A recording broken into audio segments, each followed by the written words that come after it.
H-Town, what's up? You know what time it is. It's time for the best 120 minutes of your day.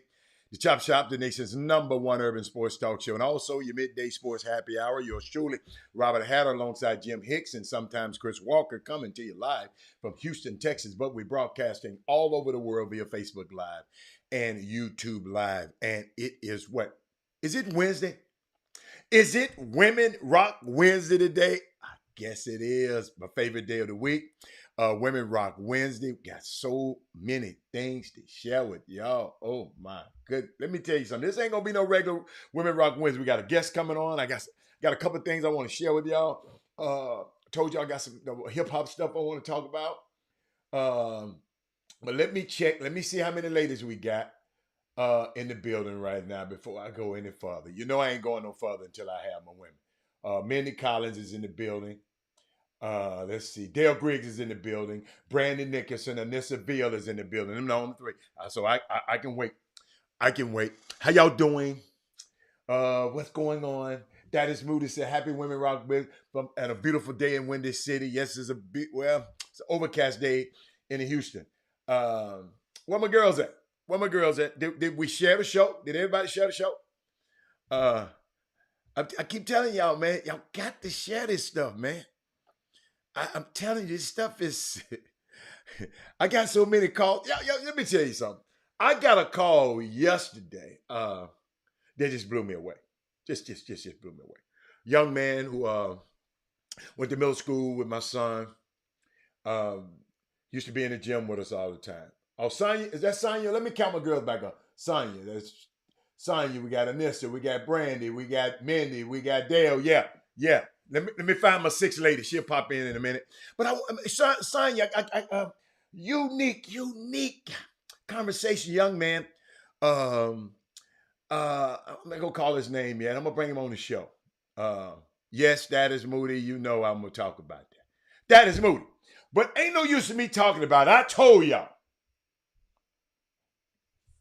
See, I don't know. I know. You know, we come on here, do original content every single day. No. I ain't talking about that. I ain't talking about that, Tyrone.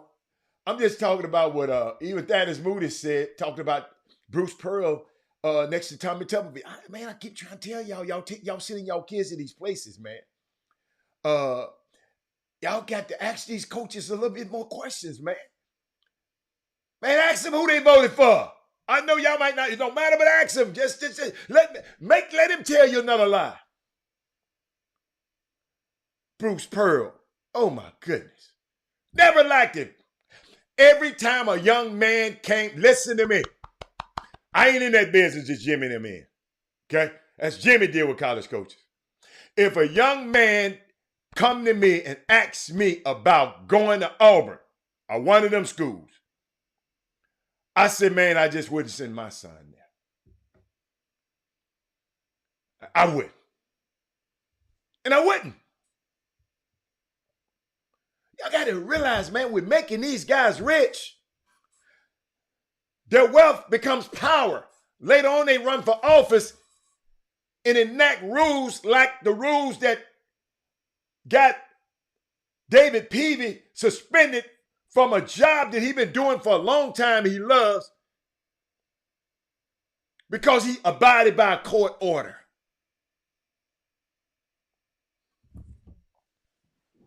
But the politicians, the powers that be, the UIL is a form of politics.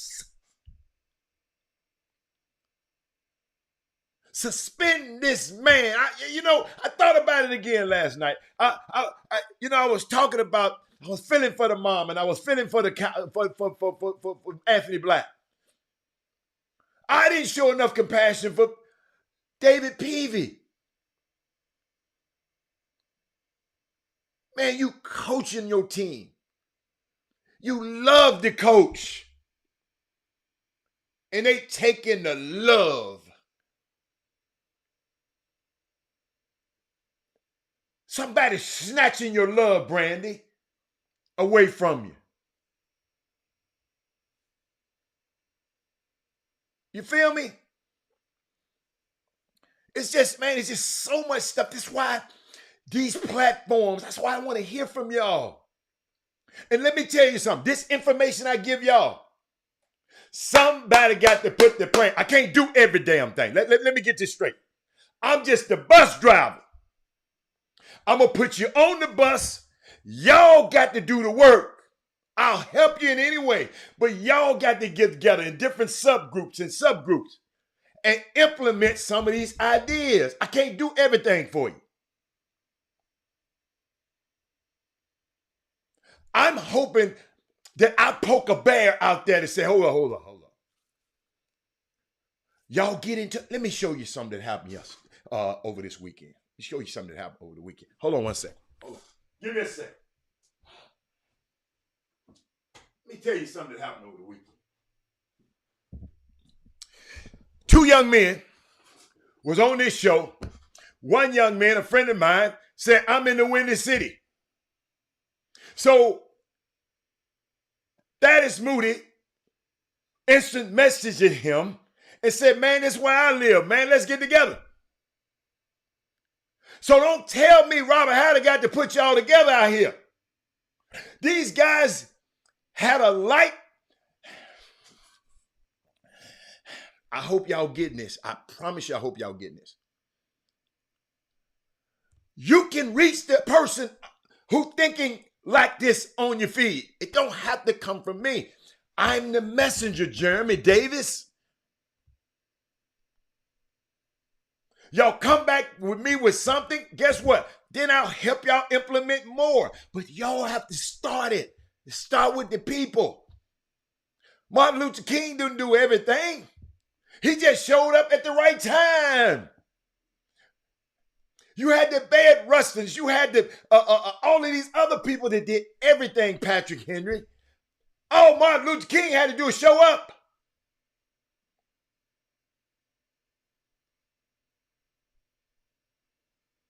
If enough of y'all, because I found out we got people who watching the show and don't comment. Like yesterday. Somebody in Dallas ain't comment about nothing else nobody said the whole day. I said one thing, and they commented on that. I'm watching y'all. I'm watching y'all out there. I just want y'all to understand, share the show. That's why I keep telling you to share the show. So it won't be a whole lot on all of us.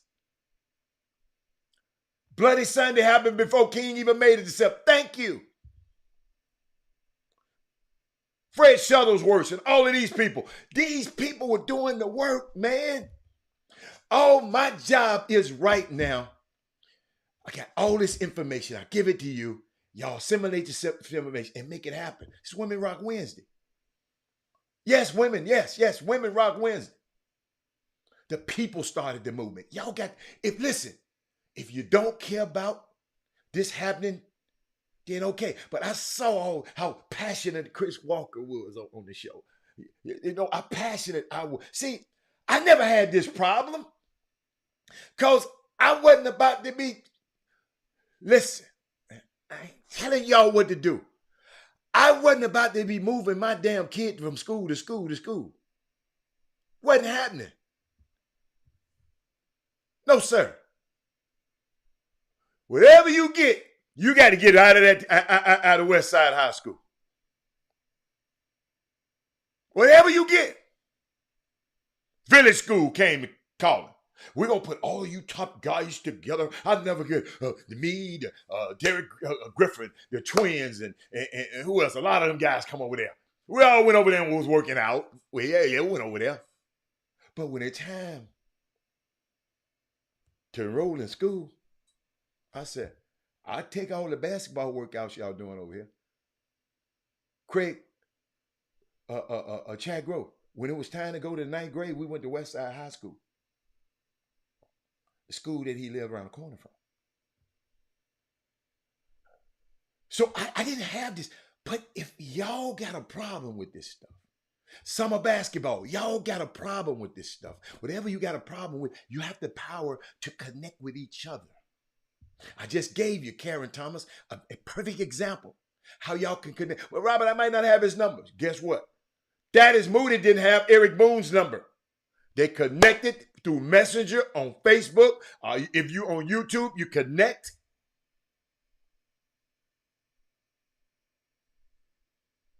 And I understand y'all want to move. I want to move. I want my son to play over here. I want my son to go to state championship. Man, my son went to this school that everybody said.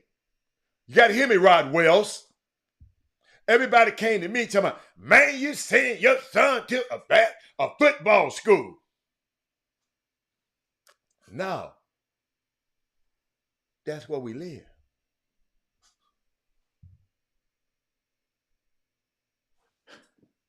See that? Parents, sometimes you just got to know who you are.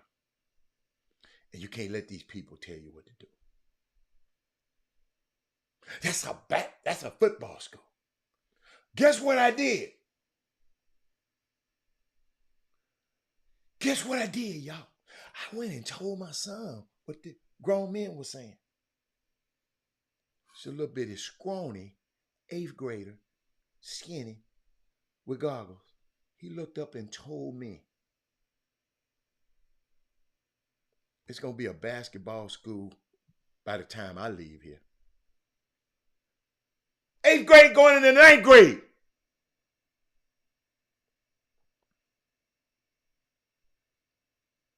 He said, it's going to be a basketball school before I leave. Parents, sometimes you got good hearts. You're wonderful. But sometimes all you got to do is look at what you already have. Everything that you ever wanted, you might always already have it.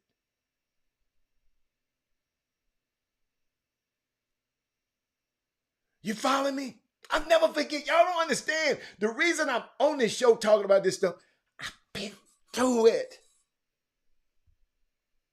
Guess what? Westside got to win it.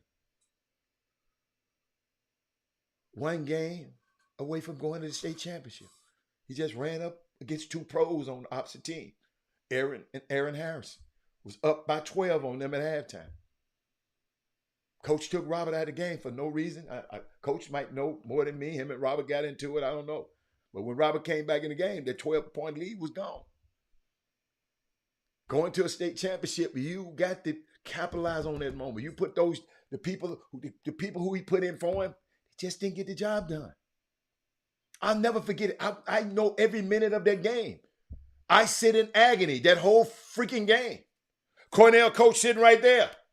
Everybody, all the coaches sitting there just watching. What's up, Boom? But back to us.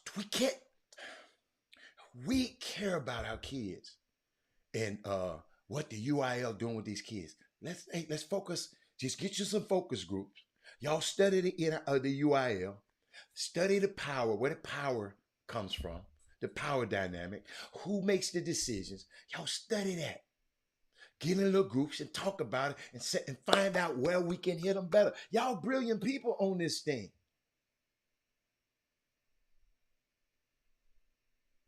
You follow me? So what's up, Ron Lee? How you doing, baby? So Jackson State is coming to town this weekend. TSU playing Jackson State. I hope y'all going to the game. Y'all got the best show on turf. We got game day coming to Jackson to see them, and they coming to Houston. And Dion has some choice words to tell his team. Share the show, everybody. Has some choice words to tell his team when he coming to Houston. Because Dion is wired to the community. He know what happened to take off the other night. So this is what he told his players. Watch this. People that are influential to you are leaving us consistently. That's our rappers. Takeoff was murdered in a dice game in Houston, where we're going. So that eliminates all y'all leaving that hotel, because it ain't happening until I give you further notice. So whatever her name is, whoever she is, parents, everybody, they're going to come to the hotel to visit you because y'all ain't leaving. Sooner or later, we got to start changing our addresses, guys. That's an analogy to saying, I know we this, but we ain't that. We got to leave that behind that we once did. And that's what you guys are. Now you guys are Jackson State royalty. You ain't know, man. You're not whoever you were a year ago. You're not even who you're going to be a year from now, which is a blessing. But you can't continuously do the things you've always done and expect to get the results. It's going to have to be a change. All of us have gone through drastic changes. Have we, coaches? He was talking about that, and it's so grainy. I don't like to see that, but that's the best copy I can find of it. But let me show you another thing he did, and then I'm gonna get into what I'm talking about. I'm gonna show you something else he did. The Southern players. I don't know if y'all did looked at it. I'm not gonna put it on the screen because the Southern players did a TikTok, whatever kind of video that kind of went out, and the players were talking so negative, to cussing, talking about, man, we don't listen to beats. We gonna check your chain off your neck, and we gonna do talking negative about Shadir Sanders. This the Southern football team. Y'all got to go look at it and listen to it and watch it yourself and understand how ignorant that mess was. Okay? How ignorant, how I'm going to look at those guys, how we going to look at these guys. It was terrible. I mean, just blatant and just disrespect, and then go get their ass mollywopped. You know, you're going to talk all that stuff and get your brakes beat off you. Where is the leadership of our young people and our young athletes? You know I'm getting somewhere. You know I'm getting somewhere. Where is the leadership? Where is the leadership? I'm just asking, where is the leadership? So Deion came, welcome Chris. Deion came on after he heard it. This the same Deion that got there late and walked around the field against the Alabama State. That is Moody. Since you talking about Alabama State players was cussing and talking about get your pump, talking crazy to a grown ass man. These little boys. I mean, not boys, they men, but how the hell you gonna sit up and cuss this man out? Deion just kept on going, walking around. Remember Alabama State? Remember this, right? Y'all got to hear me. Who are leading these young men that you're letting them do that to opposing coach? You're letting them post a video talking negative about an opposing coach and then go out and get mollywopped. Don't score a damn point, but you're good at so you need to be in the videography classes because your ass can't play football, Southern University. So it don't matter whether he was a Hall of Famer or not. He a grown, even if Chris Walker, you know I don't like him. If he was out there, I don't want them talking crazy as Chris Walker. But let me show you what Deion Sanders said. He heard the kids. Let me show you the class he has. Watch this, what he said to Southern players. God bless him, man. That's a lot. You know, you got to have nerve to do that because you got to play. You got to play the game. It's a lot of nerve. You know, the thing about those videos, you got to understand, man, we do so much for not only Jackson State and HBCUs, but you got to think forget how the players feel because they going to just turn up. They were ready to go. But how does that make me feel? Because we have, you know, The Rock and the whole league. Moose Johnson is attached to another league. He's the commissioner, so he wants to have like a pro day, like a tryout there. So it's almost like, do I let those kids come to our field knowing what they did? But you know me, I would, because they're kids. They got to learn somewhere. But you got to think about those type of things. That's the type of things those kids don't think about. Because you never know who you may need one day to vouch for your character. God bless. Hey, parents, I hope y'all heard that. I hope y'all heard that. Chris, I don't know, you probably ain't seen it because you don't get into his culture that much. You probably ain't seen the video. Nothing against you, but you just don't. Video surface, Southern University, talking. You got to see it. I couldn't play it on the show. They did too much cursing in it. Talking about what they gonna do if Shadura Sanders. He's endorsed by Beats. We don't lack Beats no way. We gonna beat you. What they gonna do to him? We gonna jet your chain off your day. We gonna do talking all that and then go get beat by 38. So Deion heard him. But look, I got so much stuff coming to this campus that can benefit you HBCU players. Most people like Chris Walker wouldn't invite you to his campus. The Alabama State. I know you wouldn't. The Alabama, because Robert Haddle wouldn't either. So I'm just telling you, Deion a better man than me. I'm just letting y'all know, Deion is a better man than me, because your little ass wouldn't be able to come to my campus. And the same guys who cussed me out as I was walking around the field for Alabama State, they wouldn't be able to come to my campus either. You follow me? So young men, we got to start, man. We just got to, Chris, we just got to do better. But welcome to the show, man. What's going on? I mean, I'm just listening. I'm sorry I missed the first part of it, but that's why I always talk about sportsmanship, man. You know, gamesmanship. So every time I learned this from Jay Wright when I was a coach, when we go to a press conference, right? Always positive about them, never negative about us. That's always in my head. So anytime I did a press conference, it don't matter what was going on. I was never going anything. Never. I was always going to be positive about the other team. I was going to find a silver lining somewhere, and I was never going to talk bad about us. You know what that's called, Hatter? That's called habit. That's called habit. So every day you wake up, you're only doing two things.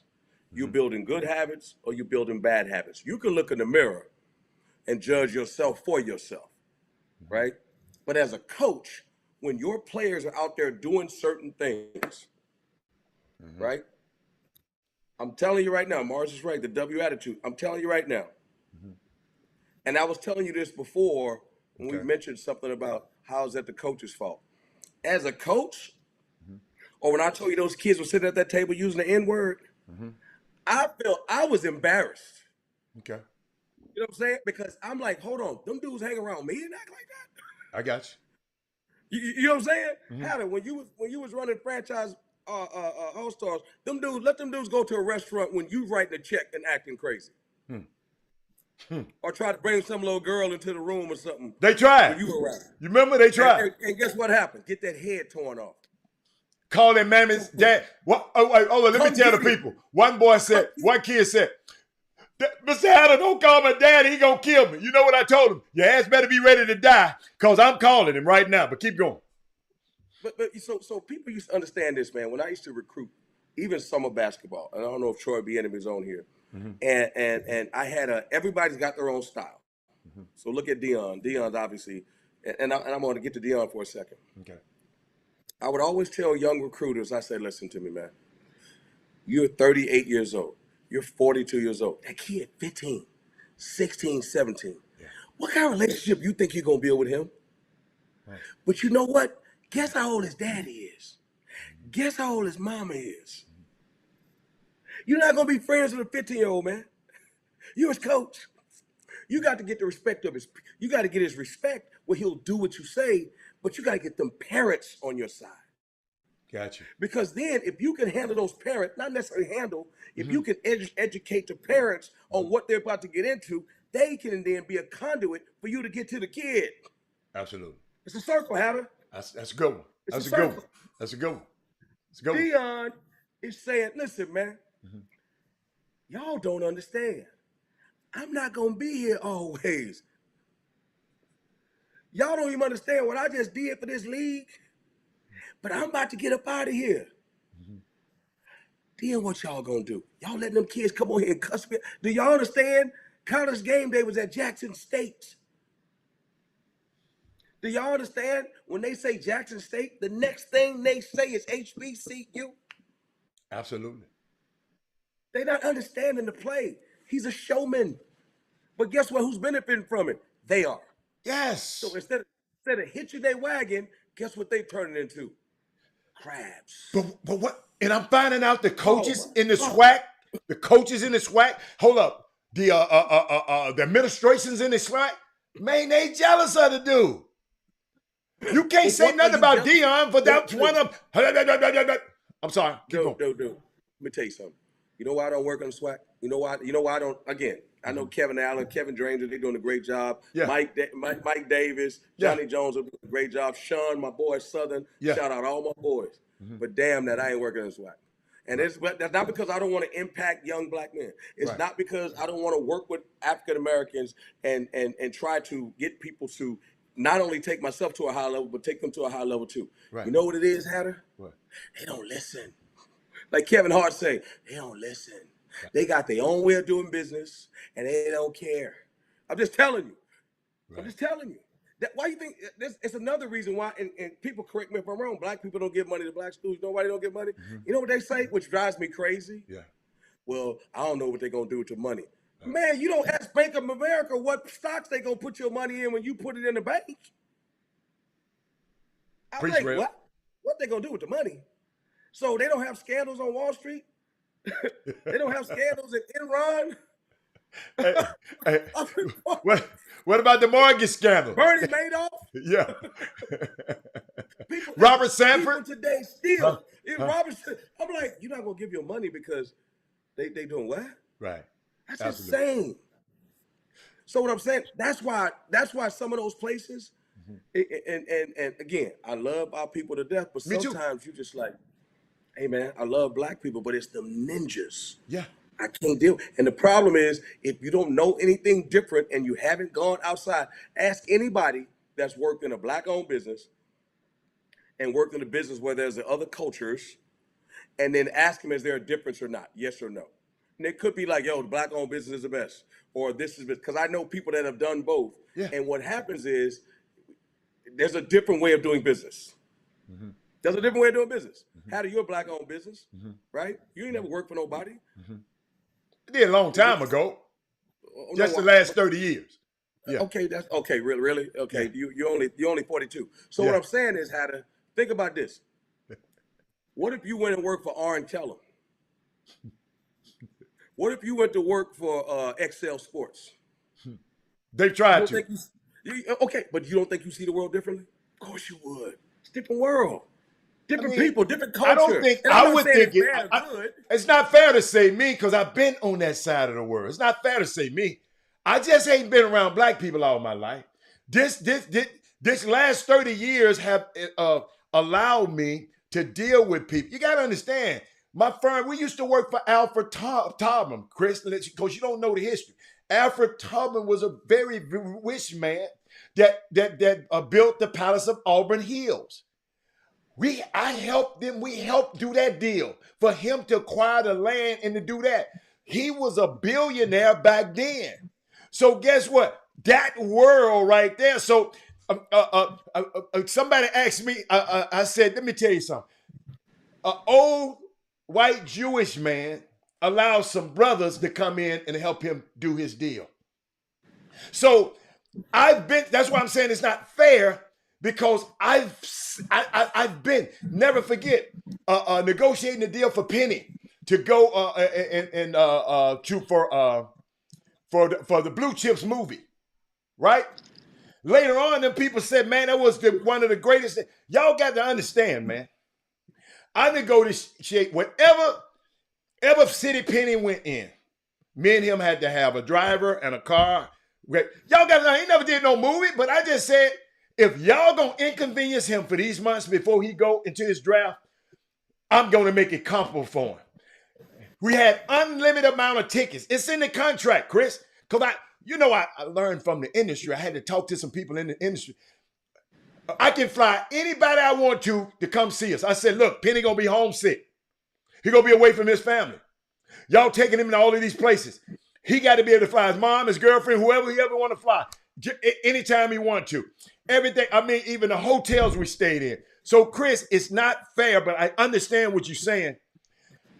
It's not fair because I've been around the world, right? 7 continents. I done been on all of them.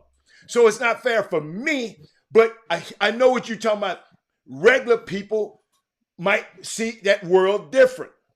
I've had the advantage of seeing both sides of that world. Well, that's what I was saying. People that have seen both sides understand. If you've only seen one side and you only seen the other side, you don't know what it's like in either world. Yeah. But again, you can see the highest of the high and the lowest of the low. Yeah. That's not saying that all black people do business bad. That's ridiculous. No, they don't. You know why I say they don't? I'm gonna show you why I say they don't. Show you why I say they don't. Never forget it. See, y'all, these experiences. I'm sitting at a game in Atlanta. Never forget it. Sitting at a game in Atlanta. Minding my business, watching Penny in Atlanta play. All of a sudden, a guy came down to me and said, man, what's your name? I said, Robert Hatter. You represent him? I said, yeah. He said, I thought white people represented him. I said, why? Because all the endorsement, listen, Chris, because all the endorsement is in this contract. Y'all got it. I thought somebody like David Falk or somebody did it. Y'all, it's the way we think. No question. It ain't. I told y'all it's 2 structures out there. A social structure of how they see us, and a governance structure of how we see it, how we see us. No, Freight, it wasn't a damn shame. No, it's not a damn shame. He just didn't know. But Hatter, you know, and I know, especially in sports, because of the way it's always been portrayed. You in the business, you know more than anybody else. Yeah. A kid back in the day always thought the coach should be white. Right. That's what he thought, because that's what he saw. Yes. And damn show an agent coming in. Well, black people can't do that. I told you about the movie The Banker. Well, they can't be smarter than us, can they? Yeah. That's what people believe. Right. If they don't know any better. Right. They're doing the same job. Right. Absolutely. But that's what we have to change. Uh-huh. But guess what we got to do? We always got, listen, man, I'll never forget. I was at John Lucas workout. Okay. I think I told the story. Remember John Lucas used to work out at Lutheran North. Yes. And they used to run, they used to run the devil. They had little Antoine shooting all them threes over there. Yeah. On the side. Mike Great atmosphere. We be fighting the whole time. John Lucas talking about the old days. Analytics suck. We talking about the new days. And Max, remember Max, the light-skinned dude with the curly hair from Virginia? Yeah, the older guy. Older guy. Yeah. He had, I don't even want to say his name. I want to say his name, but I just. Don't worry about it. Come on. He played at Oklahoma. That's all I got to say. Okay. I know who he was. Had him running up sprints. Right. And he wasn't making it. Uh-huh. I know exactly. Luke crazy. Luke how act. Right. And the kid ran. He said, man, I can't run no more. Max turned around and said, if I was white, he'd run through the wall. I was like, oh, wow. My God. Swear to God, he said that. Wow. Swear to God, he said that. I was like. But I don't know if that's true or not. I'm just telling you what Max said. We were all sitting there. I know. He turned and said, you know what? If I was white, he'd make them all run through the wall for me. But that's Max's experience. Okay, I got you. Old dude, those older guys that are from the South, right? Right. That's the way they see it. Man, my grandfather, till his dying day, man, he had Alzheimer's, and he still thought some type of way. Right. He had Alzheimer's, right. And all you had to do was say the wrong thing, and you'd be like, damn, Grandpa, sit down somewhere. Because it was PTSD. And you know, he had racial PTSD, bro. And I never forget, man, in our offices, we always make sure when people come and walk in our office, a player who come to town, come and walk in our office, we made a conscious effort. When you saw that professional sports planning on that door, and you walk through those glass doors and you see the conference room just like you see on everywhere, we want it to look like you don't know who owned this place. When you walk in there, you wanted to make people want like the guy I told you. I got his name. If I call his name, Thaddeus Moody gonna know who he is. But I'll never forget the guy came up to me, Chris. He didn't know me. A girl, he had been talking to a girl, and the girl said, "Well, that's Penny's agent right there." And he came down and to me, Jimmy, and said, "Man, I just want to shake your hand." He said, "You Penny's agent?" I ain't never met the boy. He from Chicago. I ain't never met him in life. I said, "Yeah." He said, "Man, I thought his agent was white." I said, "Why you thought that?" Dude, y'all got him a record contract. He got the Nike deal. He got all it. I'm thinking But Hatter, to your point, uh-huh. you always say this. That's why you got to get somebody that know what the hell they doing, because they know what the hell to ask for. Yeah. And everybody don't know what to ask for. Wrong dude in there, they be like, "Man, you got enough, man. Like, don't piss these people off. You got enough." When the next dude go in there and get everything, I never forget as long as I live.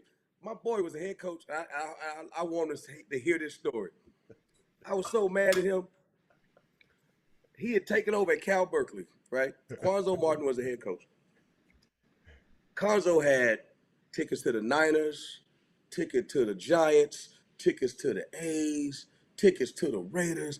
And I said, "Man, why didn't your agent ask for all that? The other coach got it." Well, he thought it was enough because we got to. I said, "Homeboy, they already doing it." Instead of 2 tickets, I'd ask for 4 tickets, because they always do more for the next coach than they did for the last coach. They shouldn't. Hey, Jimmy, you already know me now. You really know me. You know I was going. See, my thing is, I was studying the history of the game and what people they could do. Y'all gotta understand, these owners are so powerful. They can do everything. Y'all don't understand. One of the first teams in the NBA that had their own plane, it's called a Magic Carpet Ride, was the Orlando Magic. I negotiated me to be able to fly on the plane anytime on the player's plane. Everybody don't do that.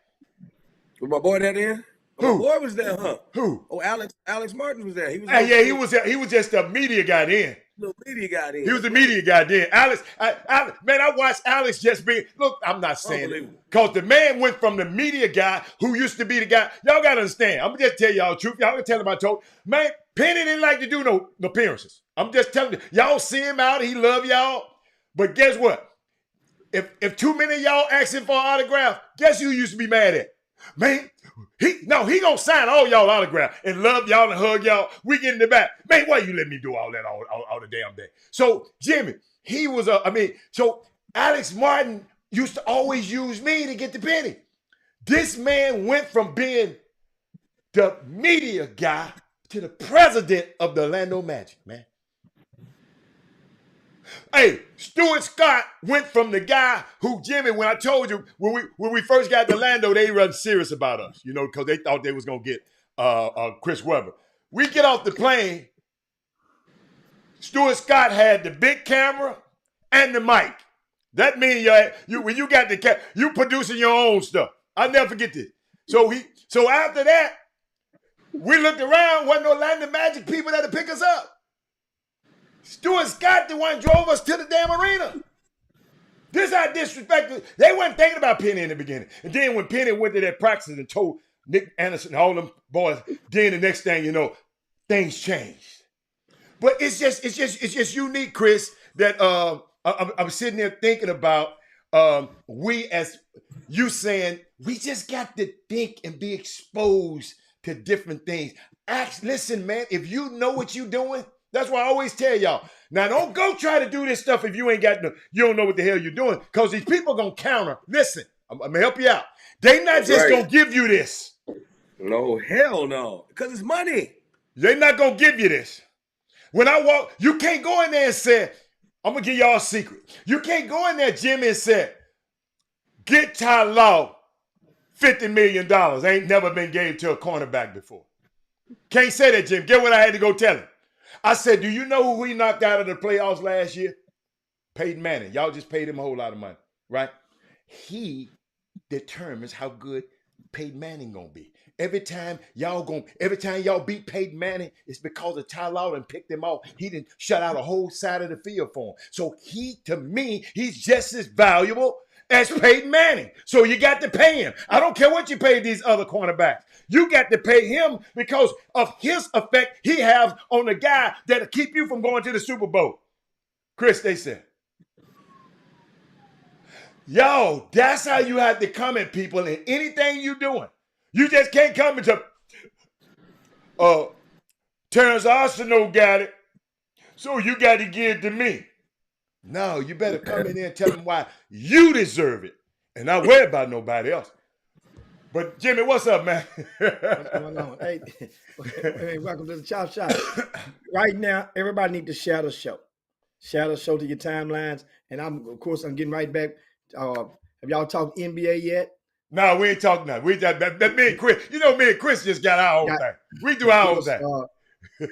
I like the schedule of games tonight. Mm-hmm. Of course, Zion is at the Lakers with the Pelicans. L Boogie. They taking that L tonight, baby. Bet that. The Clippers rematch, of course, with the Rockets. Not, I'm talking about if you watched the game tonight, it was really a good game. Went down to the last seconds. So Clippers at the Rockets. They're in Houston right now. Mm-hmm. The Utah Jazz is at the Mavericks. A nice slew of games. Trae Young visits New York. And it's kind of he's the. Well, that's tonight. That's tonight. Oh, Trae Young versus who? A lot of games. Hey, the Memphis Grizzlies. Oh, the Trailblazers tonight. I mean, of course, the Boston Celtics and the Milwaukee Bucks. Milwaukee 6-0. I'm sorry. Not the Milwaukee Bucks. The Boston Celtics and the Cleveland Cavaliers. Another good game. They 5-1. Cavaliers are relevant. They are exciting to watch. And hey, Chris, where have I been? Somebody told me yesterday, where have you been? Because I said, man, I didn't know Donovan Mitchell could play that game. He on here talking about, where you been, Hal? I said, sitting there watching it for the last, since he was at Louisville. That's the way the hell I've been. But Donovan Mitchell is just unbelievable. Keep going, Jimmy. What's the next game? Could have been the thing is, what I want you guys to pay attention to so you guys will understand. Okay.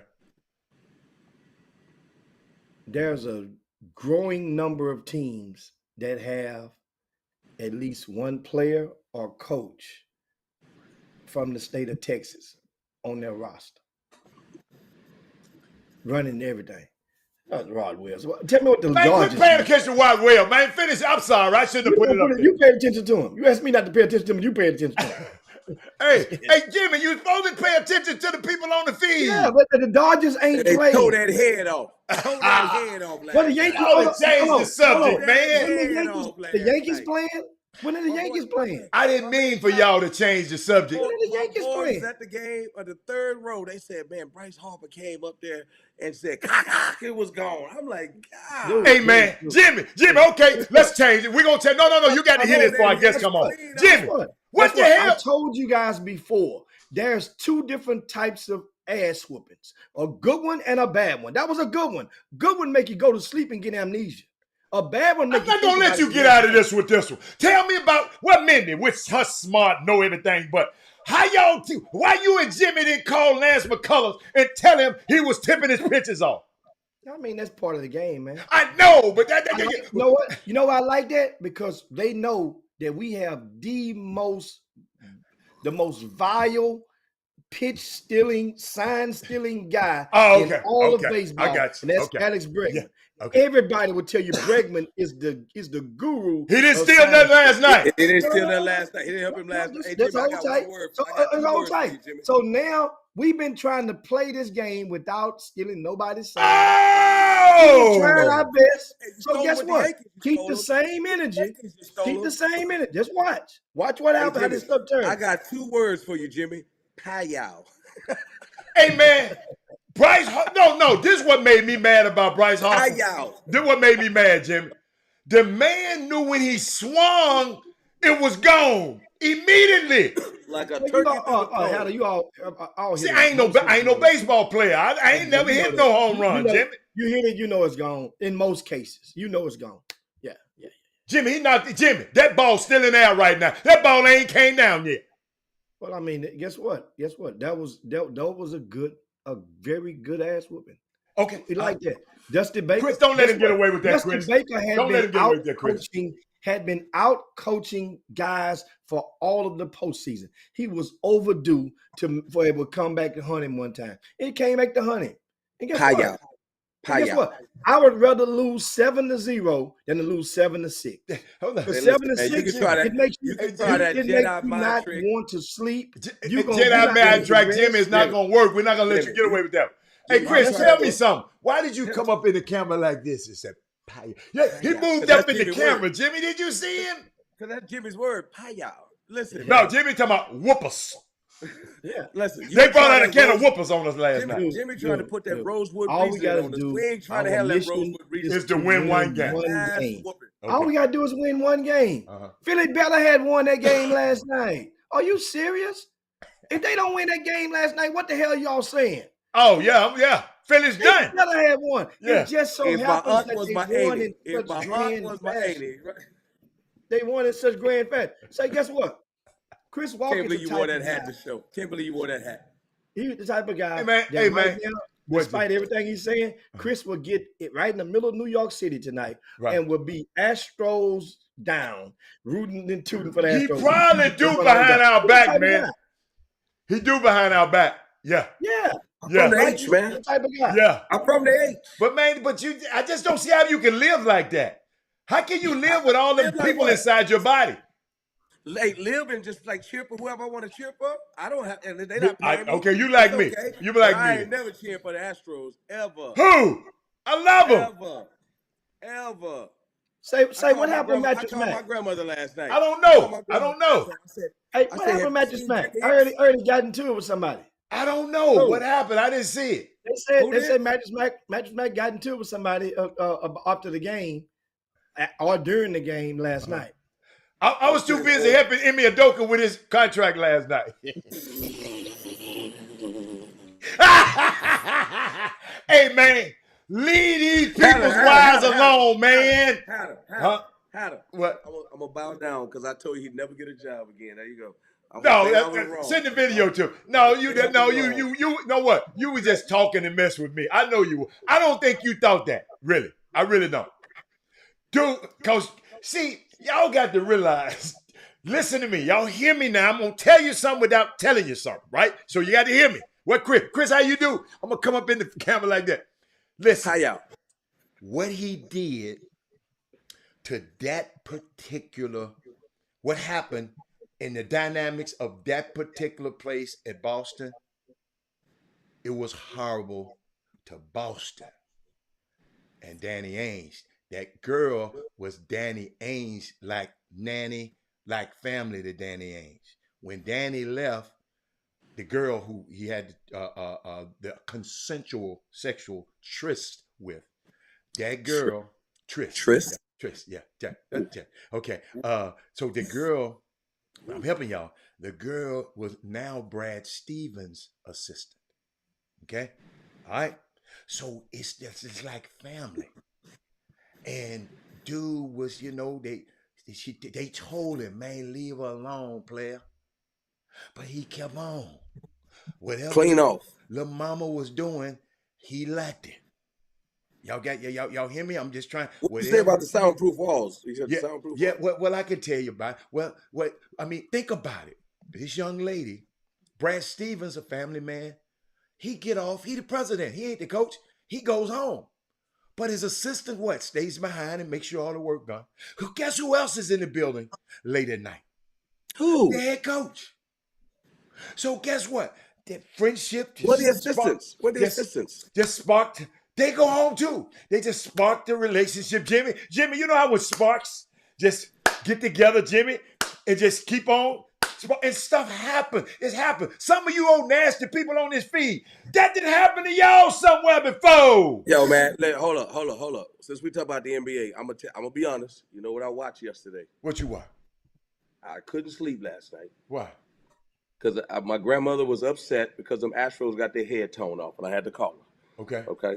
You know, she going through her thing, so I had to love her up because they just got obliterated. It was embarrassing for the city of Houston. I had tickets to the game. I didn't want to go because I know it was going to be a beatdown. Okay. Okay. Here's the deal. I turned on Hebrews to Negroes, the Kyrie Irving thing. That was the worst produced thing I've ever seen in my life. But I will say something.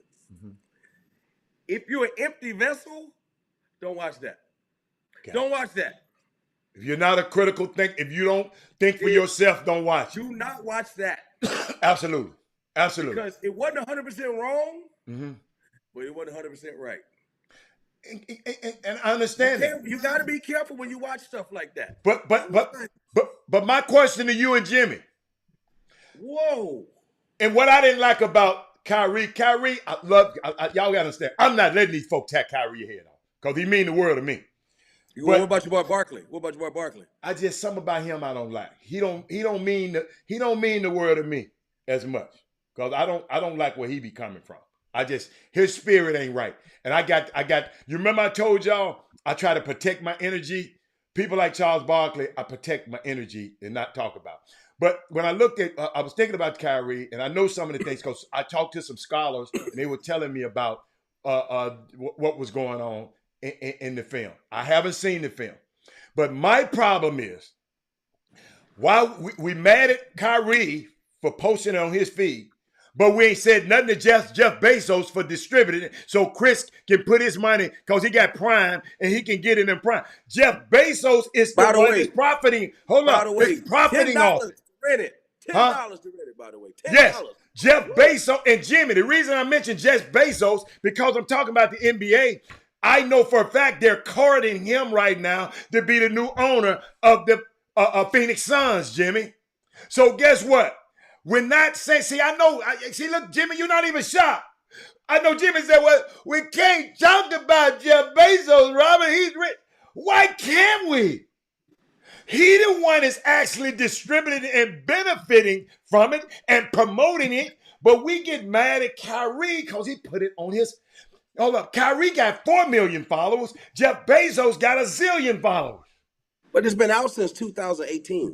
Because it's simple. Because black folk, we give each other life sentences. We don't give white folk life sentences. No. Some of y'all black folk, I don't. I hold everybody accountable. I hold everybody.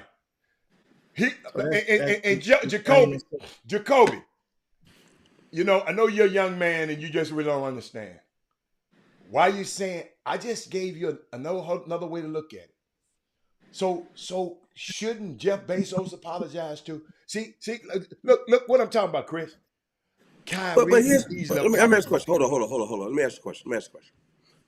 Do we live in America, yes or no? Yes. Is there such thing as freedom of speech? Even the speech you don't like. Yes, absolutely. So absolutely. What Jeff Bezos or Kyrie got to apologize for? Nothing. It's what he believes. I'm not saying I believe it. But if we live in a country where if you say something, they don't chop your wrists off. Well, women can't go to school and can't speak their mind. Where black people couldn't vote. Man, get out of here, man. And we also live in a country where you can go and have an insurrection and people say it didn't happen. 100%. Because as I told somebody the other day, if the Nation of Islam had stormed the Capitol, it would have been a different result. They'd have called out them M16s and everything. I mean, it would have been no more Capitol. Yes. But Jimmy, I know we got a guest coming up soon, Jimmy. Collateral damage. Jimmy, you know we got a guest coming on soon. So, Jimmy, what we got? I'm going to guest. I'm going to tap out when the guest come on. What you just say? Oh, okay. Let me get you out of there, baby. Okay, my bad. Get you out of there. Just me and Chris right now. Me and Chris. Yeah, my bad. Jimmy had to go? I didn't see it. No, that's not her. That's just me. Jimmy had to click. I had to click Jimmy off for a second. Okay. Because he had to. I'm going to tell y'all, his yard man at the gate. He trying to be secret. The yard man at the gate. Jimmy got to let him in. But No, Jacoby. No, Jacoby. Those days are over.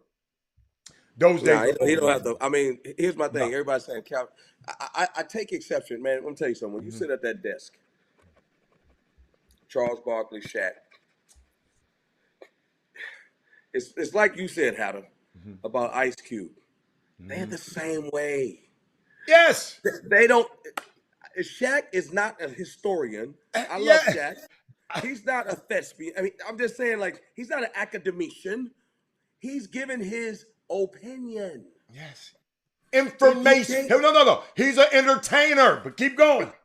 No, and the other one definitely is entertaining because the stuff that comes out of his mouth is unbelievable. Right? Yeah. And my thing is, when you do that, do you feel somebody sent me some other day about Charles Barkley and Karl Malone talking about black people just need to be held more accountable. They need to do this, do that. I'm like, man, hold on, man. Y'all, what are y'all doing, man? You come from nothing, you come from nothing. Wine and cheese all your life. Paid to go to college, paid to go to college. Not all their life, just when they got to college. I'm just saying. Yeah. When they got to college, it was a wrap. They ain't seen a hungry day in their life. Okay. The question is, are you involved? Yes or no? Are you involved, Carl? Live in Utah, you're like, are you involved? Raise your kids, homie. Are you involved, Charles? Does that preclude them from being able to make comments? I'm not saying that. No, make your comment. But again, if you're going to make a comment, we're going to come at you. Yes. Yeah. I didn't even hear it because I didn't even tape it last night. I ain't gonna lie, I'm getting tired. The NBA made a mistake, and now they can't retroactively do it because it's gonna look like they're doing it because they're getting pressure. Well, if it's right, it's right. What did the NBA make a mistake on? By not suspending him. I'm like, why? What? Because I'm watching the film and I'm like, okay. Suspend him for what? I don't see nothing. Dude, I'm telling you, I'm watching it with a critical eye. That was the middle of the night. I'm like, okay, but what is the hurt? Like, I get it. And if it's not, like, they show films on Adolf Hitler on Amazon and Netflix. I'm just trying to figure out what is it what? Hey, I got to read what Kyrie said. Okay, hey, Seneca, I beg to differ. Just say that's why you love Kyrie's, Kaepernick, and Kanye. Just say that. I don't love Kanye's. I'm just telling you, that's how you feel. I don't love him. I don't love the Kanye's of the world. No, not Robert Half. But I'm just letting you know that's how you feel. And guess what? Hey, did you do your thing on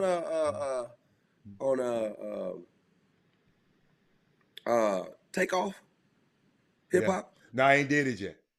Oh, I was waiting at my man. I thought you. I wanted to talk about it, but man, let me tell you something. I wanted to talk about it. Well, you see what Dion did? I played that earlier. Hey, Karen Roach. Karen Roach, evidently you weren't on the show on Monday. I preached that same sermon on Monday. Karen Roach. He said, did you see it? Jamal Bryant? Yeah. I preached that same sermon. I just put it in my words, but I preached that same sermon on Monday. But it had to come from him for y'all to talk about it. But all you had to do is go back and watch Monday's a chop shop in the beginning, and that's what I said. So, but Chris, let me give you a little bit before the guests come on. Oh, she got 15 minutes. Let me give you a little bit. And what I was talking about, there was an impulse. What does I was thinking about where does the impulse? Hold up, Jimmy. Let me bring Jimmy back in. I was thinking about how we just film these dead black bodies and people put them on video. I saw the videos. This stuff is so common. You just should have seen the people around them. It wasn't no sense of urgency. It wasn't no sense of like this. And it was crazy. We need to talk about culture. I was listening to Ron DMC the other day. He had a powerful message. I think DMC. He was talking about how Jam Master Jay got shot and killed. Tupac got shot and killed. Biggie got shot and killed. X, the guy Triple X, got shot and killed. It's a shame, but a greater shame, he said, about all of what about the young men who are not celebrities getting shot and killed. He said, imagine if the same way we advertise X death and Jam Master Jay's death and Biggie's death, imagine if we start advertising every young person getting shot and killed. Then it probably would be an outrage. This is it's not my words. I'm just conveying you the words of DMC, of Ron DMC. He said, my fight isn't with the dude who shot Jam Master Jay in the head. He said, I have no personal beef with that guy. He said, my fight is against the mentality that would cause him to do it. He said, Pac got shot. Hip hop mourned for 2 or 3 weeks, and we went back to doing the same old BS. But he didn't say BS. He said the same ideas and the concepts and the image, like having a gun, is cool. Okay? He said, not changing the conditions that killed Tupac, Jimmy. So, of course, 2 weeks later, guess what? Somebody killed Biggie. Not Biggie got to die. Somebody else got to die. So we do the same thing. We make tribute records and we talk about he's a legend and then things and when the first shooting happened, let's do something and that nothing ever happens. Karen Pierre of the president's office. Let me put it on the screen for y'all to see it. This is the president. This from the White House.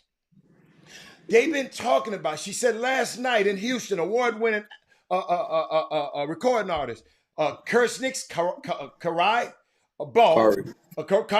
was known as Takeoff, lost his life. They've been talking about gun violence and trying to curb gun violence. But we got people in the Senate. It's passed through the House, but people in the Senate, them 100 people I keep telling y'all about, that now allowing, now we got Bruce Pearl out here talking about he loved Candace Owens and Kanye. If you don't believe it, hold on. Just for you people who don't believe, this is why I say what I say about this kind of stuff. This what this man tweeted from his account last night. This is really good reading, and I believe an accurate account of what Kanye West and Kyrie Owens' story. My more liberal fans may not see it. I wanted to put that up there so y'all can see it. These the guys that you sending your son down there, and these the guys who gonna be very rich, and when he get out, he can go run for Congress. He can go run for Senate and put these same old rules that keep us down in it. I'm telling y'all, it's very important. Some of y'all gonna look over this and miss this point. But having a gun and shooting people is cool on some of these videos. And the hip hop mentality, cause I'm from the hood. This and that. We created, and you can interject anytime, Chris. He said we created hip hop. So we don't need the street gangs and the drug dealers. He said that's why we got into hip hop. Because the people did somebody come and said, they excuse Arnold Schwarzenegger and Bruce Willis and they make violent action films. He says, so my thing to anybody in hip hop saying it's acceptable because it's entertainment, he said, no, it's different. He said, if you're going to use that as an excuse, people in hip hop, then get the F off the mic and become an actor. This guy, Chris, if you disagree with it, I'm just sitting there saying, he said, hip hop has a responsibility no matter what generation, past, present, or future. You can tell a story about gangs and drug dealers and stuff like that if you want to, but the very next record or your album should be about not using the gun. So he just went on and on and on. And he was just talking about, I remember this, and I remember this good. He said, when he came out and said, with the same attitude that the rappers who talk about drugs, I never forget he said, come on, remember this, and I only like rap. He said, I'm DMC in the place to be. I go to St. John University. Since kindergarten, I required the knowledge. After 12th grade, I went straight to college. He said he didn't preach. He didn't say you were wrong for selling drugs or being in a gang or buying a gun.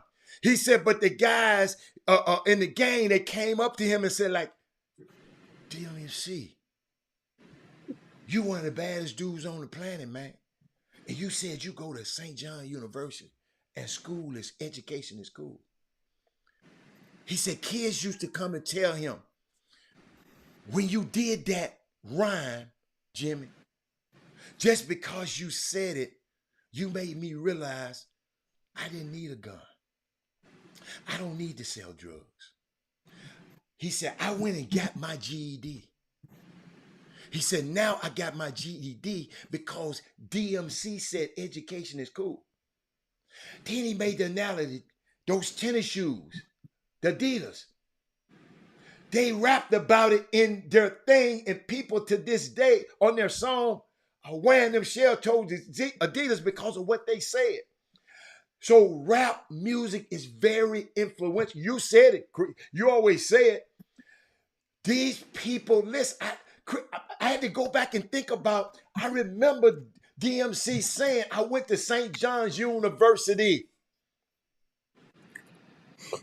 So, but these days, all we talking about is lean and women and how many women we got and how much Percocet and Molly Percocet and Xanax. Chris, 20 years from now, that's going to have a lasting effect. So that's what I was talking about. So when we have young men and Deion Sanders had to get on his in front of his class and say, we're headed to Houston, a city that usually been a safe haven for entertainers who come downtown, rappers who come downtown. They just, what his name? 50 Cent just did a big event with rappers. And they come here, a young man loses his life, and Deion Sanders had to get on the screen and say, and get on in front of his class and say, ain't no coming out the hotels when we get to Memphis, when we get to Houston, until further notice. Your mom and them want to come see you, they got to come to the hotel. One of your peers, one of the people y'all look up to, got gunned down last night.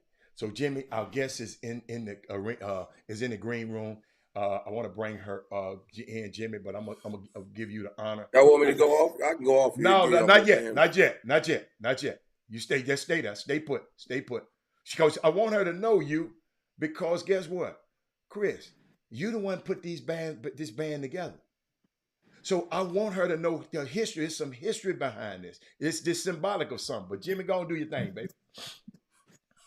Yeah, of course, it's on the back nine of the Chop Shop. You're just tuning in, guys. Make sure share the show to your timelines, to your social media pages. Give us a thumbs up if you're on the YouTube feed watching us simultaneously. We call you guys affectionately the Boom Boom Room.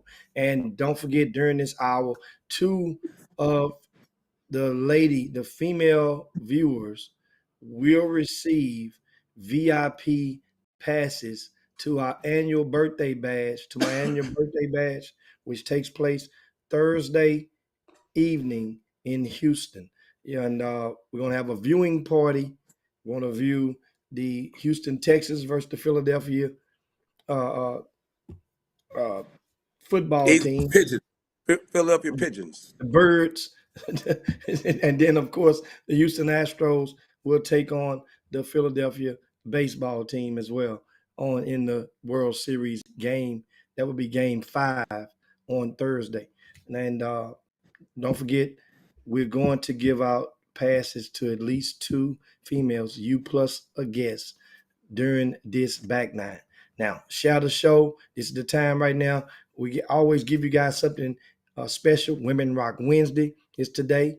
And we reached over to Georgia, the Peach State, and found a young lady who's been grooving and getting it in the realm of sports talk show. She has a podcast which broadcasts once a week ironically, on Wednesday night.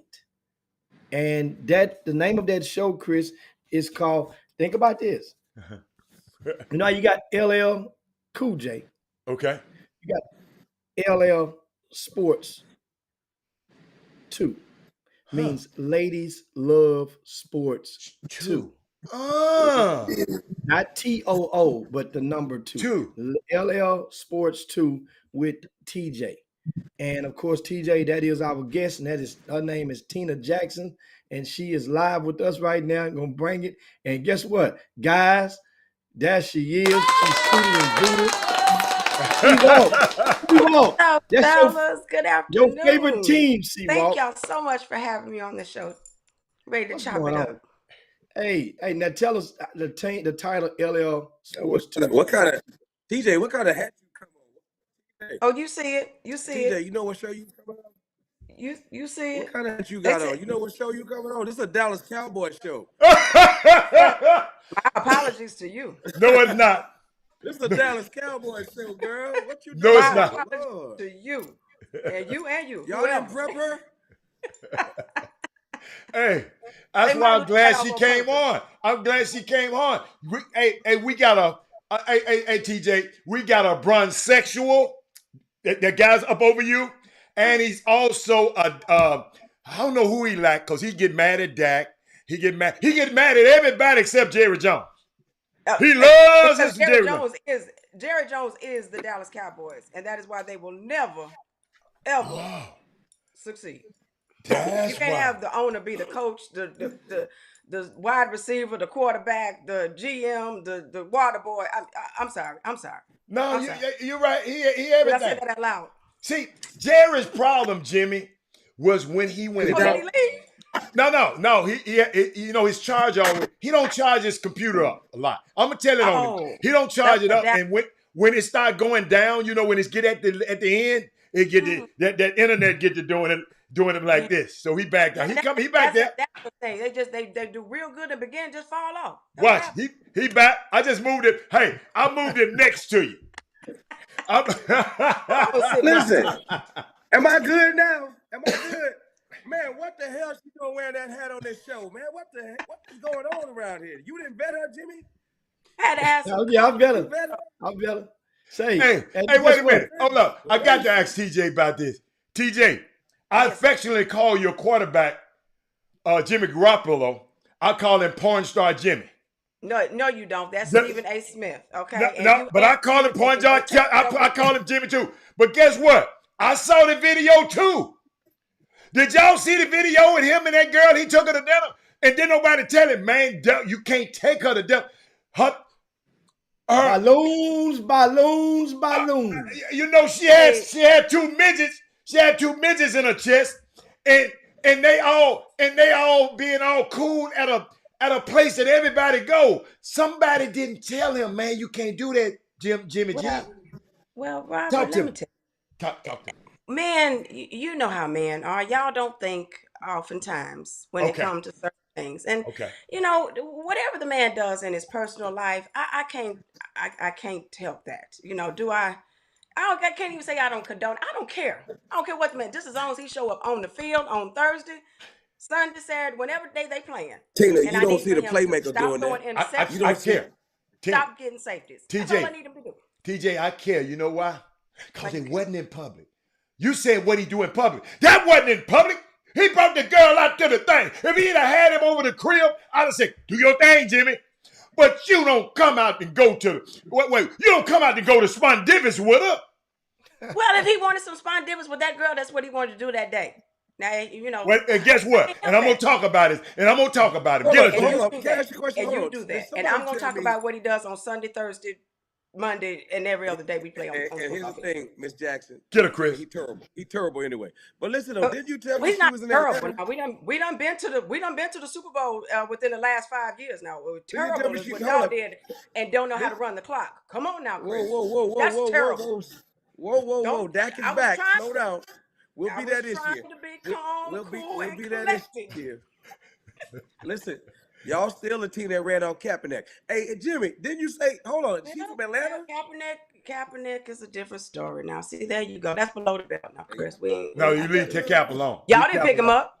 Why didn't Jerry Jones pick him up? We already had somebody already. Listen, we already had somebody. Oh, that's where you want to move on from that? Hold up. So you live in Atlanta and you cheer for the 49ers. I do. Are you from San Francisco? No, I'm not. I'm not from Atlanta. California? No, not at all. I like winners.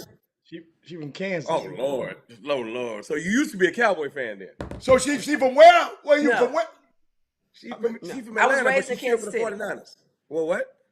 I was raised in Kansas. Oh Lord, we're gonna pray for you. Keep going. Oh, so that's Joe Montana. So you like Joe Montana, and you. We got to put it together some kind of way. Put it together for us. Tell us why. You didn't like Mike Vick. You don't like Mike Vick? Okay, tell us why you like San Francisco. That's all you got to do is ask. Okay. Long story short, I've been a football fan all my life though. Okay. So I was a tomboy growing up. Loved football, but so I never had a team, so to say. I liked players. That's my girl. I'm from Kansas City. I rooted for the Chiefs. I'm born in Louisiana. I rooted for the Saints. Yes, I loved Montana. I loved Rice. I loved. I loved players. Okay. Aikman. Yeah, Aikman, Emmitt Smith, Michael Irvin. But it's funny. I've never been a fan of a Dallas player though. No. Wow.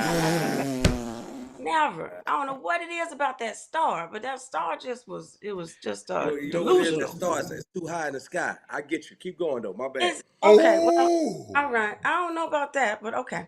But I've always been a fan. I loved Dion. I loved when he was with the Falcons. I loved. I can't even think because you got me talking. I'm thinking about these doggone Cowboys. I don't know why. That's what I'm saying. That's what we talking about. I know, but that wasn't it. Anyway, so I was a fan of players and of other teams. Fell in love with the team. Left the man and kept the team. It's just that simple. I like that. So now we get into the real truth. Now, you know what? I get it now. I'm gonna pipe down. It's cool. I like that. You stand by your man until I leave. Well, that was then. But in all seriousness, y'all, even if I wanted to get rid of the team, there was no way because I was already invested. But you know what? God has you in a place, you meet people for a reason, a season, or a lifetime. And I must admit, I am thankful for that season because it has introduced me to some awesome people, i.e. Natasha, which is how I met Jimmy. Oh, that's so special. You know what? Lord. That's so special. I know y'all don't understand about feelings. I'm looking at your pictures. No, I don't. Hold up. Hey, Chris, let me hold. I got a Chris. You got some unique photographs or images. We're on the chop shop. We'll look refined. You got some unique images. You're hiking the ball over here. You got your Memphis, Tennessee in the club pose over here. You got your angelic pose right here, and then you got a Jerry All World Weiss jersey on right there. Explain some of those moments in your life. Honestly, Robert, it's not moments in my life. That was just a photo shoot that I did, and my photographer just captured all those moments for me. I have on the same day. On the same day. On the same day. Okay. And mind you, you probably can't see it though. Let me see if I can go. That outfit with me with the football with the over the red railing. Yeah. I was in Kansas City. My sister, she lives in Kansas City. Her husband's a photographer. Okay. And it was in the summertime. It was probably about a good 89, 90 degrees, and I have on a full suit. Like I don't know what it was made of. It was hot. It was hot as all get out. Let me just tell you. the power of pictures or whatever. But no, it was an awesome day. But yeah, he just wanted to capture just different sides of me. My football side, my business side. You know what, Tina, I'm telling you right now, Tina, imagine if you had that blue and gray on. Oh my goodness. The picture probably would have came out blurry. All your features would have popped. I'm just telling you, the camera probably would have broke. Would have popped. Who your favorite? Hey, Tina, who's your favorite basketball team? Oh, Chicago Bulls. The Bulls. Say what you want. Say what you want. We're not doing. Give me your book. Give me your book. Did you meet a dude and he liked the Bulls too, and you kept the team? Exactly. Tell me about that. Did you leave him and kept the team? Did you leave him and keep the team? No. We moved to Chicago when I was in the 10th grade. Oh, okay. Child abuse. Actually, I was going into the 11th. So I'd been raised, I told you I was raised in Kansas City. My parents moved me to Chicago, you know, and because my dad got transferred, of course. I tried to stay. But anyway, just child abuse. I was in 10th grade. And so 88, I moved to Chicago in 88. That was a good year. It was a very good year. Yeah. It was a good year. But mind you now, everybody loves Michael. I am a Michael fan. I will not say. But I am Scotty because I love me some defense. Scottie Pippen. There is no Batman without Robin. Okay? Click off Michael real didn't quick. do anything until he got his sidekicks. Horace Grant, Craig Hodges, everybody. Craig Hodges, they banned Craig Hodges. Huh? They banned Craig Hodges because he wouldn't pray. What they do to him, Jimmy? Craig Hodges. Well, Craig Hodges was putting the threes in the hole before they did that though. He won 3-point contest. So Tina, tell us about your show. I want to hear about this show you got going on. What you doing over there? It was a perfect segue too because I was catching the conversation, and I actually kind of wanted to. I don't know if y'all were going to get back to that, but as Jimmy said, LL Sports 2. I am a old school head. I love everything old school, music, shows, just everything old school, and of course LL Cool J. I'm not really an East Coast person. I love West Coast music better, but I love LL and make a long story short, I had been in corporate for umpteen years. I asked myself one day, what would I be willing to do for free? And it was sports because I've always been, like I said, I was a tomboy growing up and everything. 12 years I was on this job. After year 6, that's when I said, what did I want to do? Because I knew that I wasn't supposed to be there. So fast forward 12 years, got laid off for the 3rd time. And I said, you know what? I'm not going to work again. I'm going to go after my passions, after my dreams, and after, you know, what it is that makes Tina happy. And it's sports. So I came up with a little, you know, you go on your interviews or whatever, and people, you know, you don't have experience, you don't have this, you don't have that. So I was like, oh, you know what? My mom always told me, no backwards is on. So I said, I got to get on it. And came up with a brainchild. I went to Louisville, Kentucky with my family over a what's that in September, Labor Day weekend, and we just brainstormed. Like I said, LL Cool J, ladies love LL, ladies love sports too. And I wanted to do the number 2 because at the time when I came up with it, I had a co-host on my show. She loved baseball, I love football, and we both love basketball. And so the 2 came from, you know, me and my co-host, TJ and Tiff. And you hold up, you got rid of her, or she's still on the show? No, she moved on to do what she wanted to do. She wanted to be in dentistry, and so she, you know, her passions led her there. And like I said, everything has a time and a season. So our season was for me to get up and running and get the show, you know, off the ground. I'll be honest, when she left, I was like, oh Lord, what am I going to do? Because you're talking for 2 hours, but you know, you come up with different things. So the show consists of my aunt, and she's a lyricist, so she does lyrics. She does poems and poetry about stats and the teams and all that good stuff. I have 2 other ladies who join the show for the majority of the time. They're Falcons fans. So we're able to cover. I don't do just the 49ers. I don't believe in just isolating one team because you have to play somebody. There's 32 I didn't realize, Tina, that's a sad show. The 49ers and the Falcons. It's got to be that's a sad show. Well, you know, it's not a sad show because we don't focus on the Falcons, so per se. You know, I let them have the time to speak, but you know, we don't focus on that. But you know, I mean, you can't dispute 5 championships. I mean, even though they was back in the 90s and the 80s, I still got 5. It's more than a lot of us can say. That's not more. Now, that's one thing we agree. How many Dallas got? They got 5. That's what I said. Cinco de Mayo. Cinco de Mayo. Okay. But we got ours first. We were the first to be undefeated until 2012. Listen, we grandfathered y'all. I don't know if you know that Everson Walls, we grandfathered y'all with the catch from Dwight Clark. If he had done his job, the 49er franchise would have never, ever happened. You know, I don't live off ifs, wouldas, and couldas, Chris. Ever happened. You know, because we not only did we go to the Super Bowl, did we win the Super Bowl, we win a lot, but that's okay though. We're the best franchise in the world. But do you want to go a lot and lose or a lot and win? I don't know which one's better. One's better. I got a bummy on this side, but listen. I know you do. I know you. What I'm saying is, so I got a question for you. Since you're a 49er fan, where did you stand on the Kaepernick thing? I stood with Cap. As a matter of fact, I have a jersey that says I stand with Cap. It's political. Okay. You know what it is. You know what it is. Absolutely. When you start messing with them money, with corporations' bottom line with the money, there was nothing he could do. But the fact that he stood on his own, morals and now I'll be honest with you though, the fact that he kept trying to come back, I was getting a little irritated with that. I'm like, look now, don't beg nobody. You don't need to beg nobody to be a part of their organization. God has something better for you. So just skip football. You use the football platform for what you needed it for. Now go be great. But all those workouts and doing this, and he didn't want to sign the contract, man, go on now. Now you're getting on my nerves. What did you think? I'm glad you said that, Tina. What did you think about when he didn't disclose? People was just talking about he had a settlement. He got a settlement right. But he never disclosed what it was. That's what you're saying. That's his business.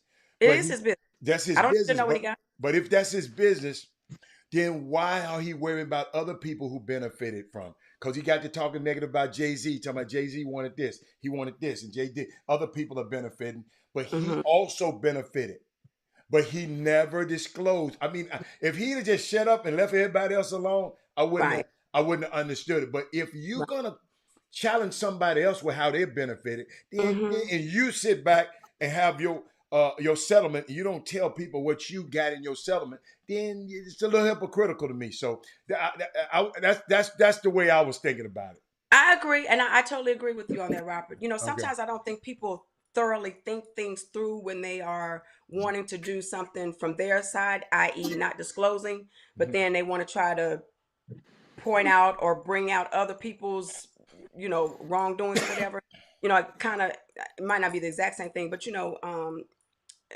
kind of like, when Kobe got into his trouble and then he tried to throw, everybody else under the bus. No, worry about you and then let everybody else worry about what they do. Don't try to make yourself, I guess, feel better or look better trying to talk about other people when just worry about your little corner. You don't want to talk about what you made or how much the settlement was. That's fine. But then you don't need to be talking about what other people are doing as well. So I think a lot of times, and people are young, we got to realize who we're dealing with too. These are young men who are kind of coming into their own at the same time that they're on this big platform. You know what I'm saying? So we have to take all that into consideration too. But a lot of times it's just they don't think things through. Chris, you got something else before I go? Tina. Hey, Tina, won't you tell I want you to be completely honest. I'm not going to put a lie detector on you because you need one. Some of this stuff's coming out of your mouth right now, but that's okay, though. Okay. I'm not going to put it on you. Tell everybody how much you love LeBron James. Oh, Lord. You love LeBron James, don't you? He love him. LeBron. He love him. Okay. This is the chop shop, right? We can chop this is chop shop. Wow. Whoa, hold on. I just have to put the disclaimer out there. Okay. I will be honest. Okay. I have an appreciation for LeBron James now that I did not have before.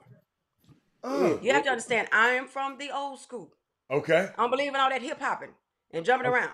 All that jump around. It's scoring and dunking and 3-point shots. You don't like the mobility that he's brought to the NBA of guys going around. That's what I said. Let me. Okay. I gotta back up to bring where I'm at now. Okay. So when he first left, and go to Miami and all that, I was like, there you go. But then you think about it, and like I think he even said this. It was like going away to college. He'd have been in Cleveland all his life. Right. So you got to go to somewhere to learn how to win. So that's what he did. All right. When LeBron, listen to me, Chris. Listen to me. When LeBron James came back and won that championship in Cleveland, I was Team LeBron then.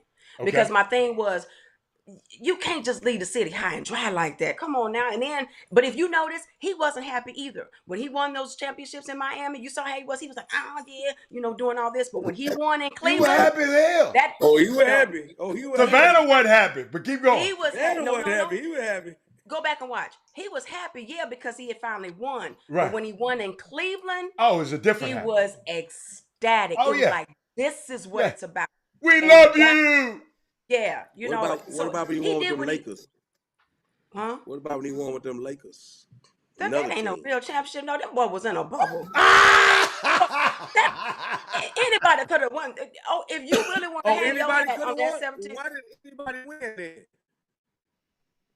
Well, it was a process of elimination. Who else? Who could be on the court? Yeah. Who wasn't sick with COVID? Yeah. And who wasn't sick with COVID? Yeah. None of them was sick. Absolutely. Process of elimination. What team could make it through the bubble? And the Lakers, they pulled the card. Come on, Chris. You ain't gonna sit up there and say that the Lakers. He's a bisexual, baby. He's a sexual. I understand. Crowned the champion that year. They crowned the champion that year. Did. And LeBron was the champion. Now they had a parade though. Did they have a parade? Did they really? No, they had no parade because it was COVID. Hey, do you know? I know, Tina. I know you know this because you love LeBron too. What game is he gonna break the all-time scoring record on in NBA history that Michael She don't Jordan care. And all those other people that have donned the NBA logo? You said when is he going to do it? Time, LeBron James. What game is he going to break the record in? Yeah. What's the next game? Yeah. When's the next game? Tonight? No, he got a couple games. He might do it tonight because he's the only one scoring points. Hey, I got a question for you. I got a real question. I know Jimmy going to jump in. I got a question for you. How do you get, for all these little knuckleheads on the feed, how do you get, since you said you grew up a tomboy, right? That's what you told me, right? I did. You said yes. How do you get, if you dating a woman who doesn't like sports and somebody like yourself who's a sports junkie, how does a guy get her to watch sports?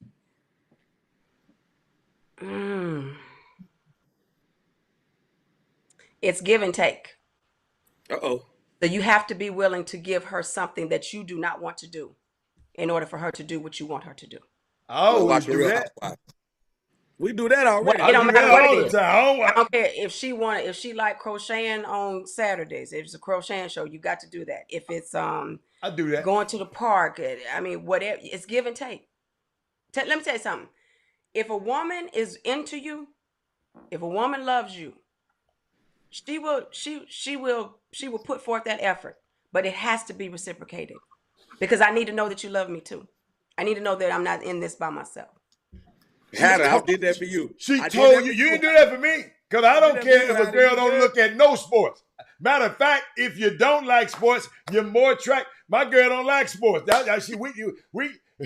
It works real well. Cause this is what I do every day. I ain't coming on. We talk about stuff else. We talk about art. But I got a question for you. Got something.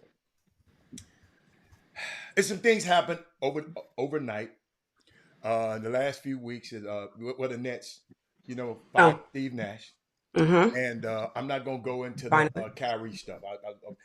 That's a whole another show. We gonna that's a whole But waste of time. They're thinking about, and I think they're in the process because people texting me. They're in the process of finalizing the deal to bring Emi Udoka over to coach this team. Mm-hmm. You as a woman. And not knowing all the facts, because they did not give you all the facts when Boston, it was a whole gray area. You being a woman, just being a sports fan.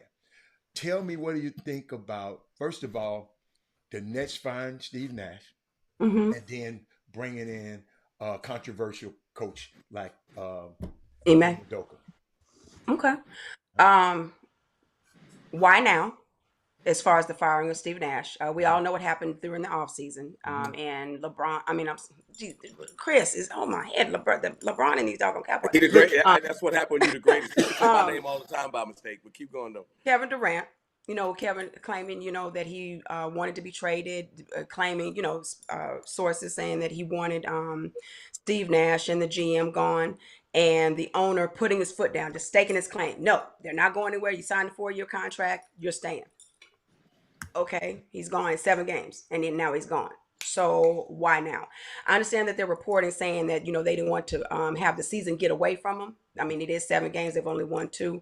But I think just overall, the Nets organization is, they're just dysfunctional at this point.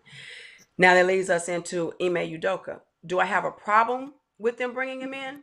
Absolutely not. Okay. Because I have a problem with the Celtics being one-sided. One thing about me, yes, I am a woman. I do understand that things happen. that women are violated, that they are abused, the whole gamut. I understand that. Right. But everybody's not. And everything is not uh, uh, sexual assault, Right. or, you know what I'm saying? Right. What I have a problem with is that Ime Udoka's name is the only name in the news.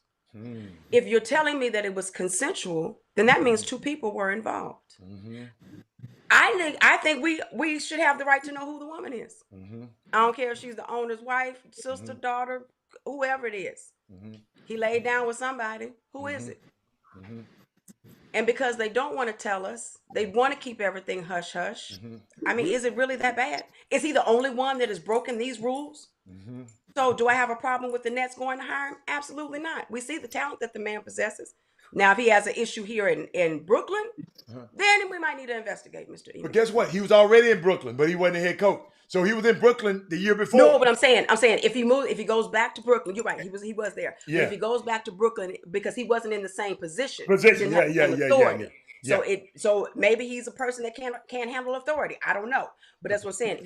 If he goes back to Brooklyn and he has the same problems or incidents or something, like, okay, then maybe we need to investigate. But right now, I just have a serious problem that we just know his name and we don't know anybody else. So should the Nets staff lock their wives up? Tell his wives, I mean, he coming. Emmy is coming. The Hoochie Coochie man is coming. Should they lock their wives?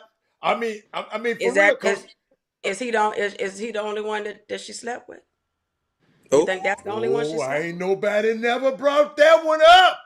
I ain't nobody. I like that one, TJ. So why if you locking her up for him, I'm pretty sure you need to lock her up for somebody else. I mean, he ain't. I mean, he a nice looking dude. Don't get me wrong, but he ain't. Boris Kojo. He ain't all that. But it's just unique because I mean, the guy can coach. He can flat out coach. Yes, he can obviously coach. And this can he coach? This dysfunctional organization, and I'm gonna tell you the truth, I really like the organization. I really like the leadership. I really like Brooklyn Celtics. No, Brooklyn. Okay. Josiah, I've been blessed enough to meet him. Carol, his wife, she's a jewel. And what happened? They hired Sean Marks to run the basketball. And he got in the bed with two of the wrong players. He got in play with two big guys who've been proving that were never leaders. I was at Vegas the year before when Kevin was a free agent. I was in Vegas, all the players during the summer league. Everybody's there. So we sitting around talking. I never forget it. At the Aria. And Kevin Durant came by and said, man, I'm going to the New York Knicks. That's all he was talking about, the New York Knicks. So it just surprised me. Later on, he talking about he going to Brooklyn. So then the guys explained to me, because I hadn't talked to him again, man, he let Kyrie Irving talk him to come in Brooklyn. Brooklyn was a team, the Nets was a team that Kyrie grew up cheering for. Let's go over here, man. Forget them people over there. Let's go over here. So the blind followed the blind. You follow me? So I sit there, and this is a player. I think somebody sent me a text to JJ Redick. I don't know. Jimmy, you watched the show this morning. JJ Redick said something on the line. Did you watch it? They sent me a text, a tweet, saying JJ Redick said, and I might be wrong, said something about, I'm all for player empowerment. Yeah. But this thing here done went too far. Went too far. Yeah. Yeah, I saw that on First Take. Okay, these two guys right here, I mean, they just think about it. Kevin Durant had never been a leader.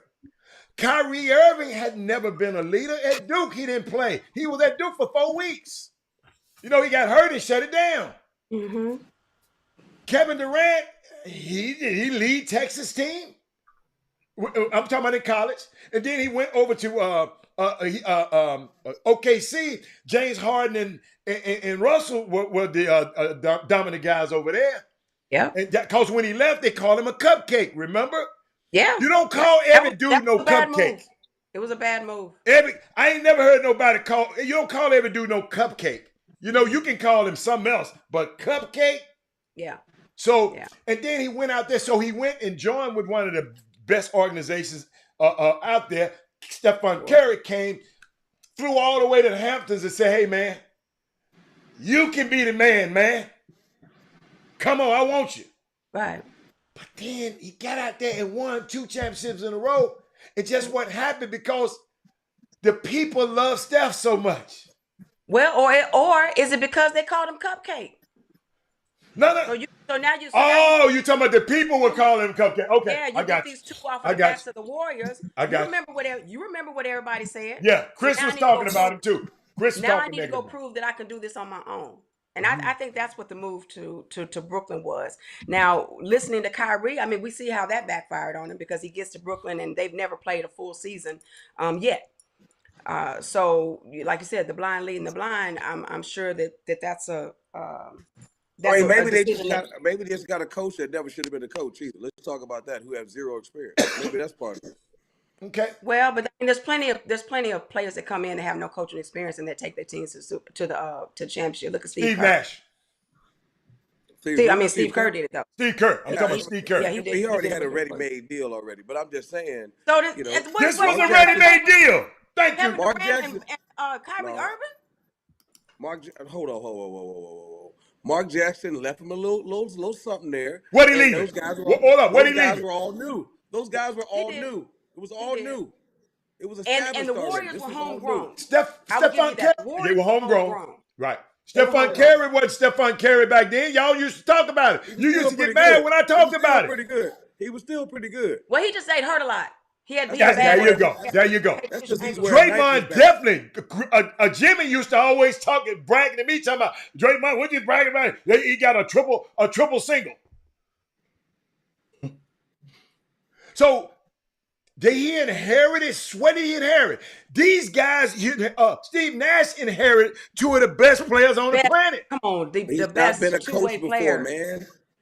He has never been a coach before. Neither has Steve Kerr. But neither have Steve Kerr. Thank you. I understand that, but I think the situation in Golden State was more stable. And they weren't stars yet. These guys came as stars, and he was not able to manage the egos.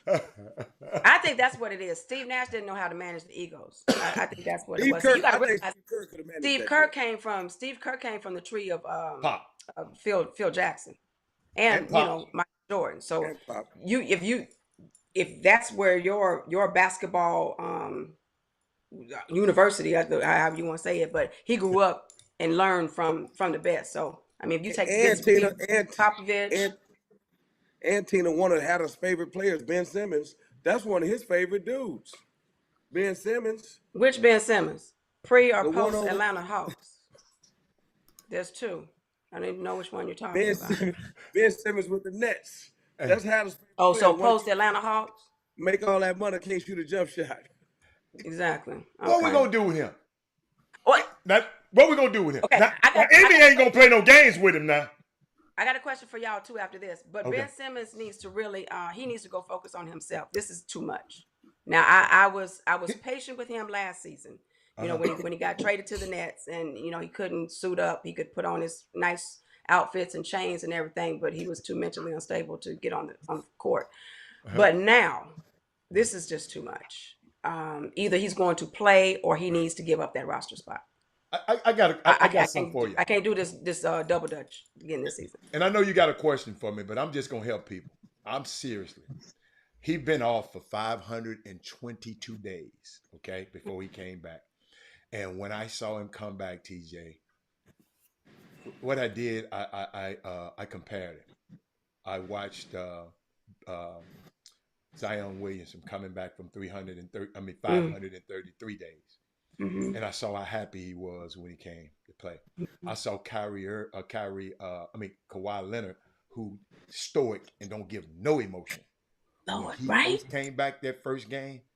I said, "What the emotion?" I couldn't believe it. Mm-hmm. And then I see the other guys just glad to be back. Yeah. Ben Simmons I was alarmed. I'm telling y'all, I was coming back from Austin in the car. I was just driving back, and I was just saying, man, something about this guy. I think they done somehow his love for whatever, because you don't have to love basketball to be good at it. I mean, because a lot of them guys, I'm telling y'all, they don't love it. It's a job. It's a great job, and they lack the trappings that come with it. So you don't have to love this game to be good at it. Okay, I think the ones that do love it, you can see though, and it shows. Yeah. But I'm just saying you don't have to. It's not a prerequisite. Because I know some that y'all probably think they like it. They don't like it. Man, I'm just here so I won't get fined. I mean, I'm just kidding. I'm just here so I can get this check. But I think it just. Then he's from Australia, right? He's been pampered. You know, the mom at LSU. They had certain concessions for him. I mean, then when Ben just shut it down, and I heard this, you know, some people in the industry just said, well, Ben just you don't just have to show up today, Ben. You just, you know, the people around him. It matters the people you have around him, and maybe the kid just said, man, I'm getting his money because he wanted that money. He went back and got that money he was fined for, so he lacked the money. Okay, but and you see, he ain't gave none of it back. Yeah, but he just, I'm just watching. I just don't see a guy that seemed like, man, I was out 522 days. I'm finna bust somebody's ass. Right. I didn't see that. He can't shoot. Right. You don't. Okay. But he could never shoot though. He could never shoot. But he played defense. Think about what I'm glad he said. Points in the paint. This is a college coach, right? I saw Bill Self the other day. By the way, Jimmy, Bill Self get a self-imposed 4 games, whatever he did. Okay, we ain't gonna talk about that. But he was on Big 10 Media Day. Big 12. Big 12 was Big 12. 12. He said some key, and Chris said he can't shoot. Right? He said some key. He got a guy named Jawan. Used to play for Oklahoma State, a guard, Jawan Jackson, a point guard. What is Jawan? Something, right? A pro scout told him a pro scout was watching the workout. And he said, this young man dominated the game, the whole practice, and did not score a point. The pro scout, forget what you said, Chris Wall, because I just looked on the draft board. Hold up. I just looked on the draft board. That boy just snuck into the second round. The boy I'm talking about. He dominated the practice. When a pro scout was there, did not score a point. You talking about this boy can't scoot. Did not score a point. But he's on the draft. Hold up. He's in the second round. That's a fictitious board. And I know some guys you know ain't been nowhere in the second round. So the guys you talking about. That's a fictitious board. It don't mean he's getting drafted. No, but that's all right. What they thinking about? Stop putting that propaganda out there. You're gonna have that kid think he's getting drafted. He's gonna be playing over New Beck. I'm not putting it. I'm just going by what I saw on the draft board. Trying out for the 49ers. That's the best chance he got to play. Get out of here. Pro. He's a point guard too. Now you say you had a question for us. What you got? Well, it's just dealing with the Nets. Okay. From a male perspective, because you know, I know that y'all don't think about this kind of stuff, or do you? That's why I want to know. Okay. So with the drama that Udoka may bring to the Nets, and I can only assume that maybe there was some tension or something with the players of the Celtics. So having Udoka come to the Nets, do you think the players will have a hard time maybe respecting him, or have a hard time like buying into him, or is it just like, we know this man can win, let's roll with it? And they already know him. Because they know who he is. I guess what they already know. What he did in Boston. They know what happened. They know what happened. Gotcha. They ain't blind. They know what happened. Okay. They know. Oh. They know that one of them done did it before. But no. But Jimmy, Jimmy, I know you got some questions you ain't said nothing in a while, but I saw some questions you want me to, because they got some questions for you on here, Tina. So I guess we go, and that's also, guys. You can share the show right now if you would do so, to your timelines, to your pages, to your social media pages. Of course, the Chop Shop, your midday sports happy hour. We are grooving right along, and we are, man. Yeah, time flies. Top of the hour. 9 minutes away. We get ready to land the plane soon, but we got some cues for Miss TJ. And don't forget, post it on both feeds. You guys have the link to catch her tonight, live from 8 to 10 p.m. Eastern time. 8 to 10 p.m. Eastern time. Around that time, the Astros should be up probably about 6 to 1, 5 to 1. We're grooving. You go and switch the channel by then. And oh, by the way, Kawhi is not traveling with the Clippers. Shock. He heard already. Already. Now, something wrong with that knee, Jim. Some people's knee don't. Y'all understand them knee injuries? Some people's knees don't respond, man. Yeah. And y'all gonna talk about the same thing with Lonzo Ball too. Yeah, that's sometimes, yes. They think he got like a degenerative knee. I'm like, man, and that's so bad because he's so young and so good. Too much AAU. Too much AAU. Says the AAU coach. Says the proponent and the career coach of AAU. One of the few guys who got a check. You got a check from Adidas and Under Armour, and now you're gonna be you're the adversary. I was gonna say, are you being for real though? Because look at the LeBrons of the world. I mean, he's superhuman. But LeBron's superhuman. He's from where's Superman? Wakanda. What Krypton? No, so what I'm saying is, my thing is, what you saying? He's from Krypton. So what I'm saying is, if you play high school basketball, Jimmy, how many games you play in high school basketball? Oh, about 30 in a year. 30, 35. 30, so if you play so think about it. So over 4 years of high school, you'll play what? 120 games? 120. Okay. If you play varsity all 4 years. All right. So in the summertime, let's say, when does the season open? I mean, when is the not Ruck on Wood? What's your first event? Spring Icebreaker. What day? What weekend is that? That's during spring break. That's third week of March. Okay, so March, April, May, June, July, August. How long does AAU last? Oh, wait, AAU goes to the end of July. No, just technically. Then you got almost 6 months of basketball, right? Mm-hmm. Or what? 5 months? 6 months. They probably play 2 to 3 weekends, right? 2 to 3 weekends, and they probably play like 4 games a weekend. Mm-hmm. That's a lot of games. What are you talking about? So what you want them to do? Go play. You want them to go play with dolls? All the tread is off the tire. I mean, what you want them to do? 100 games. They play 100 What else would you want them to go do? Tell me what else you want them to go do. Hold up. They played 100 games in one summer when they only play 100 over the whole question. I just answer my question. What else you want them to go do? I didn't want them to do anything. I'm just telling you, they're playing too much. But Chris, why can you say, well, go study? But can you really say that though? Look at how many players are going through these types of injuries though. Ain't that many people. When you think about the totality of the league. Ain't that many people going not these like how do you not think about the ones that don't make it? You only think about the ones we talk about the league. There's a lot of people that don't make it because they don't even get there because their bodies. We was talking about league guys a second ago. Oh, you said I'm talking about AAU period. I know, but we was talking about league guys. Is it AAU? Is it called of the league guys? No. We was talking about the subject is the league guys that's breaking down because of AAU. So we got to use them as a case study.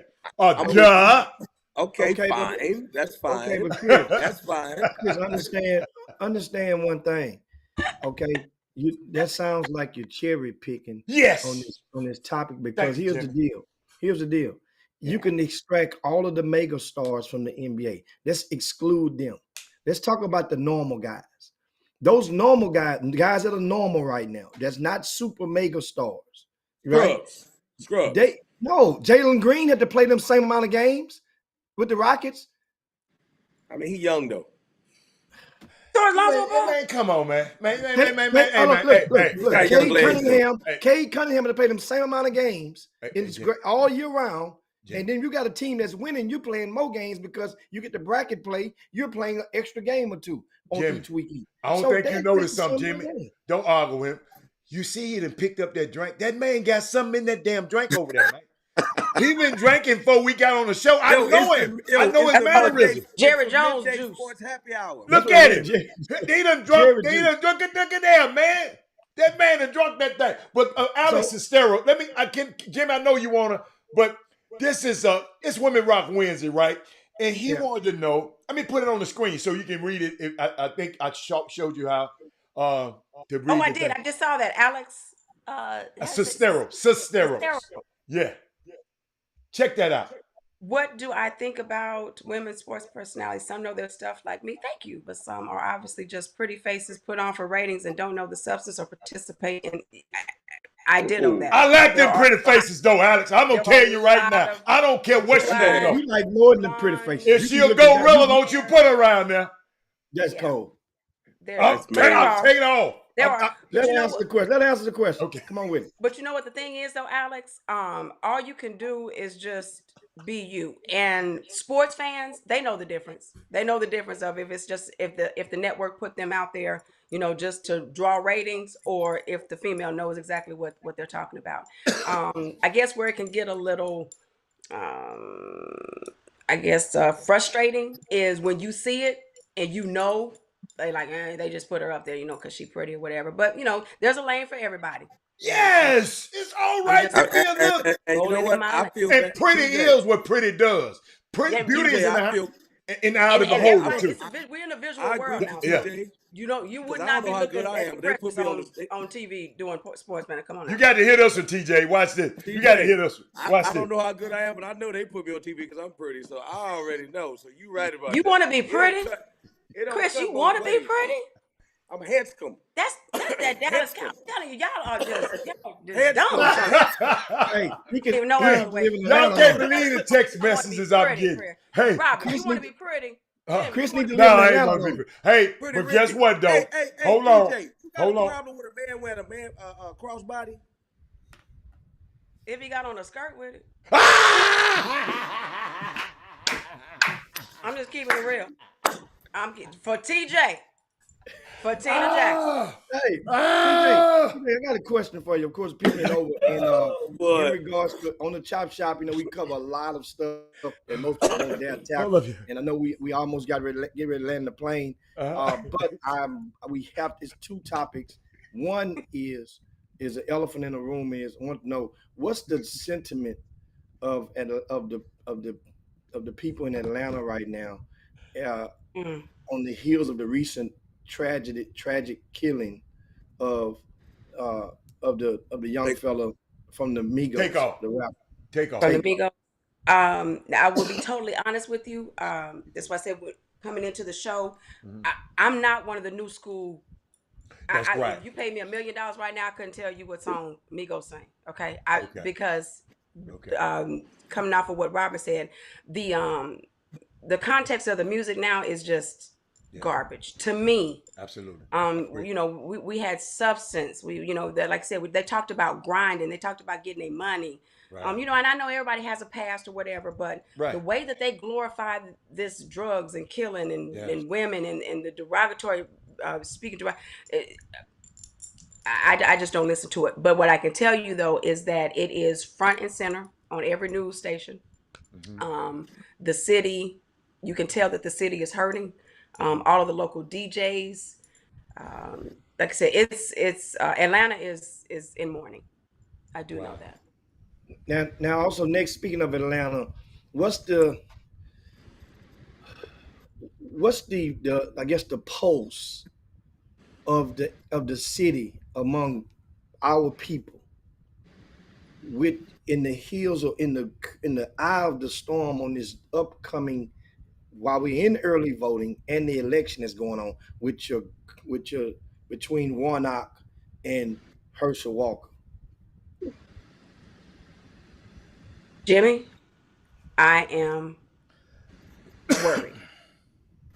I am worried because the polls, according to the polls, and this is all that we have to go on now. We don't know if they're misconstrued. We don't know.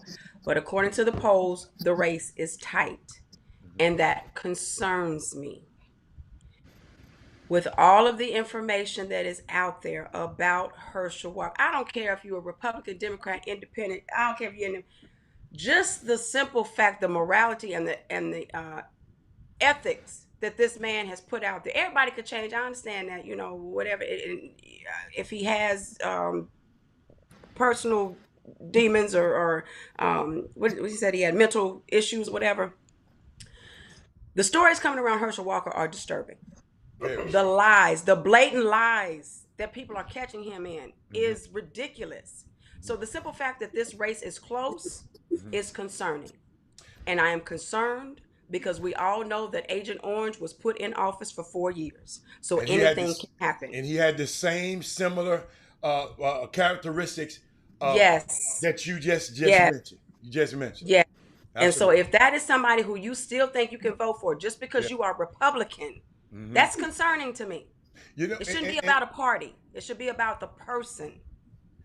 And I always say, and people, I had a guy, he's probably on his feed right now. He gonna text me and Jimmy was talking about man, I don't like him. Oh man, I'll be glad when he gone. I'll be glad when Trump gone. I said, dude, Trump ain't the one you got to be worried about. Yeah. It's them 70 million that voted for his ass. Yes. That lives, that works with you and works next to you and walks by you and affects other things you do. You worried about the wrong. Say we worried about Herschel Walker, but I came on this show one day and I said it's 6 billionaires are funding this guy. Gave them where they work. The Home Depot guy. And I bet you somebody that been in the Home Depot since and still supported this guy. See, we just don't understand. These people are putting, he's just a pawn. Yeah. Y'all got to realize something happened this last election. Yeah. A black man and a Jewish man. Y'all got to, it's up into the 2000, up into 1950 in Georgia. You wasn't even allowed to have a Jewish synagogue built in Georgia. And now a Jewish man is representing Georgia in a Senate. Y'all gotta understand, it ain't but 2 Senate seats. It ain't but 100 senators. I keep trying to tell y'all on the whole planet. Those people are fighting for those 2 seats because those are the 2 votes that determines whether or not we get stuff done in the Senate. That's true. So they spending everything. They go hold up. They flipping some of these. They got the killer mics of the world. Set your ass down, sir. Coming at the wrong time, at the wrong time, running your mouth about something you have no idea about. Siding with Governor Kemp, who's going against. They even put in Atlanta a Journal-Constitution trying to alienate black men voters against Stacey Abrams. The Atlanta, that paper that y'all read, that they read down there, you probably don't even think about reading. But see, that's what we don't understand, man. Us as people, we just let people. You got this clown up here who left us in the cold. Greg Abbott, this governor we got up, him and Dan Patrick, they doing commercials talking negative about Beto O'Rourke.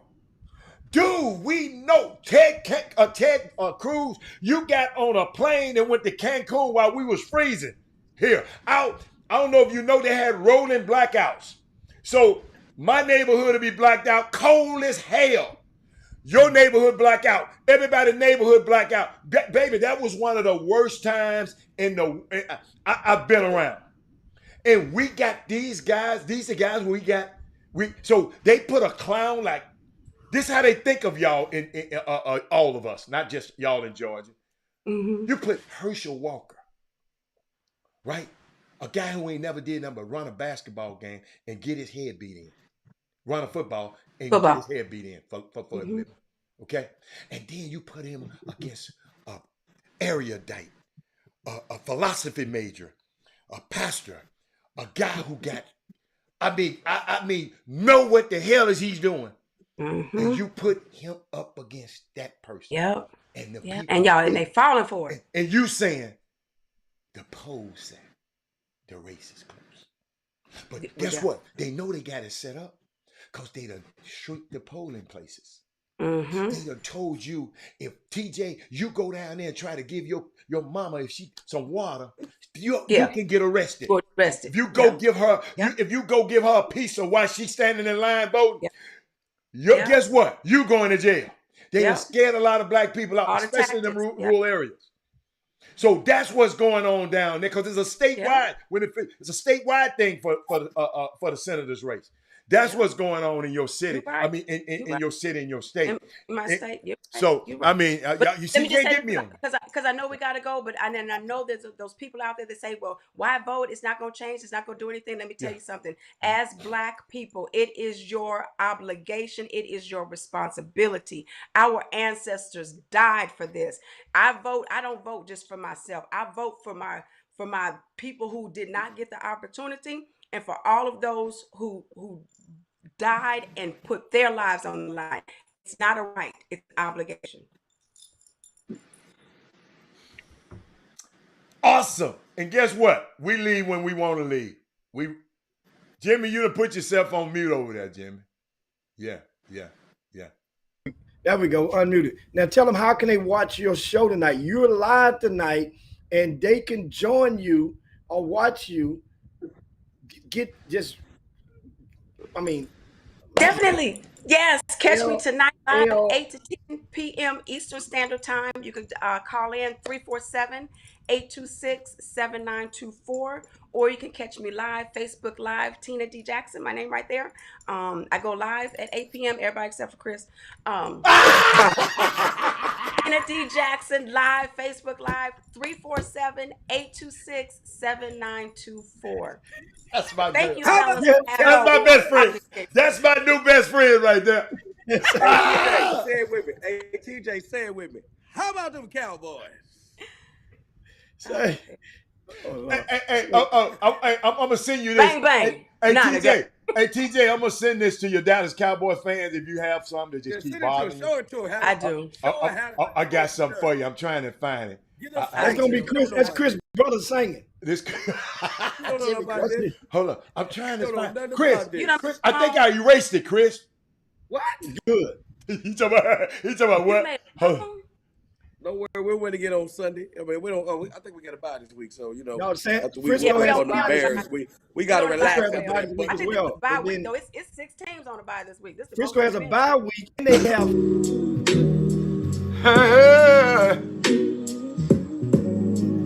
Ain't nobody calling me, texting me, paging me, asking me, are you still involved? Look at her. Look at her. Look at TJ. Oh my God. She said, I got That's right, Dale Griggs. Ain't no, come on now. Kelton, where you at, Kelton? Come on now. Robert, Jimmy, thank y'all for having me. I think I'm parched. I have nothing else to say.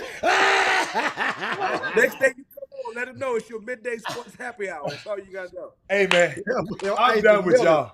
Get us out of here, Jimmy. Hey, don't forget, without further ado, of course, Brandy Nickerson.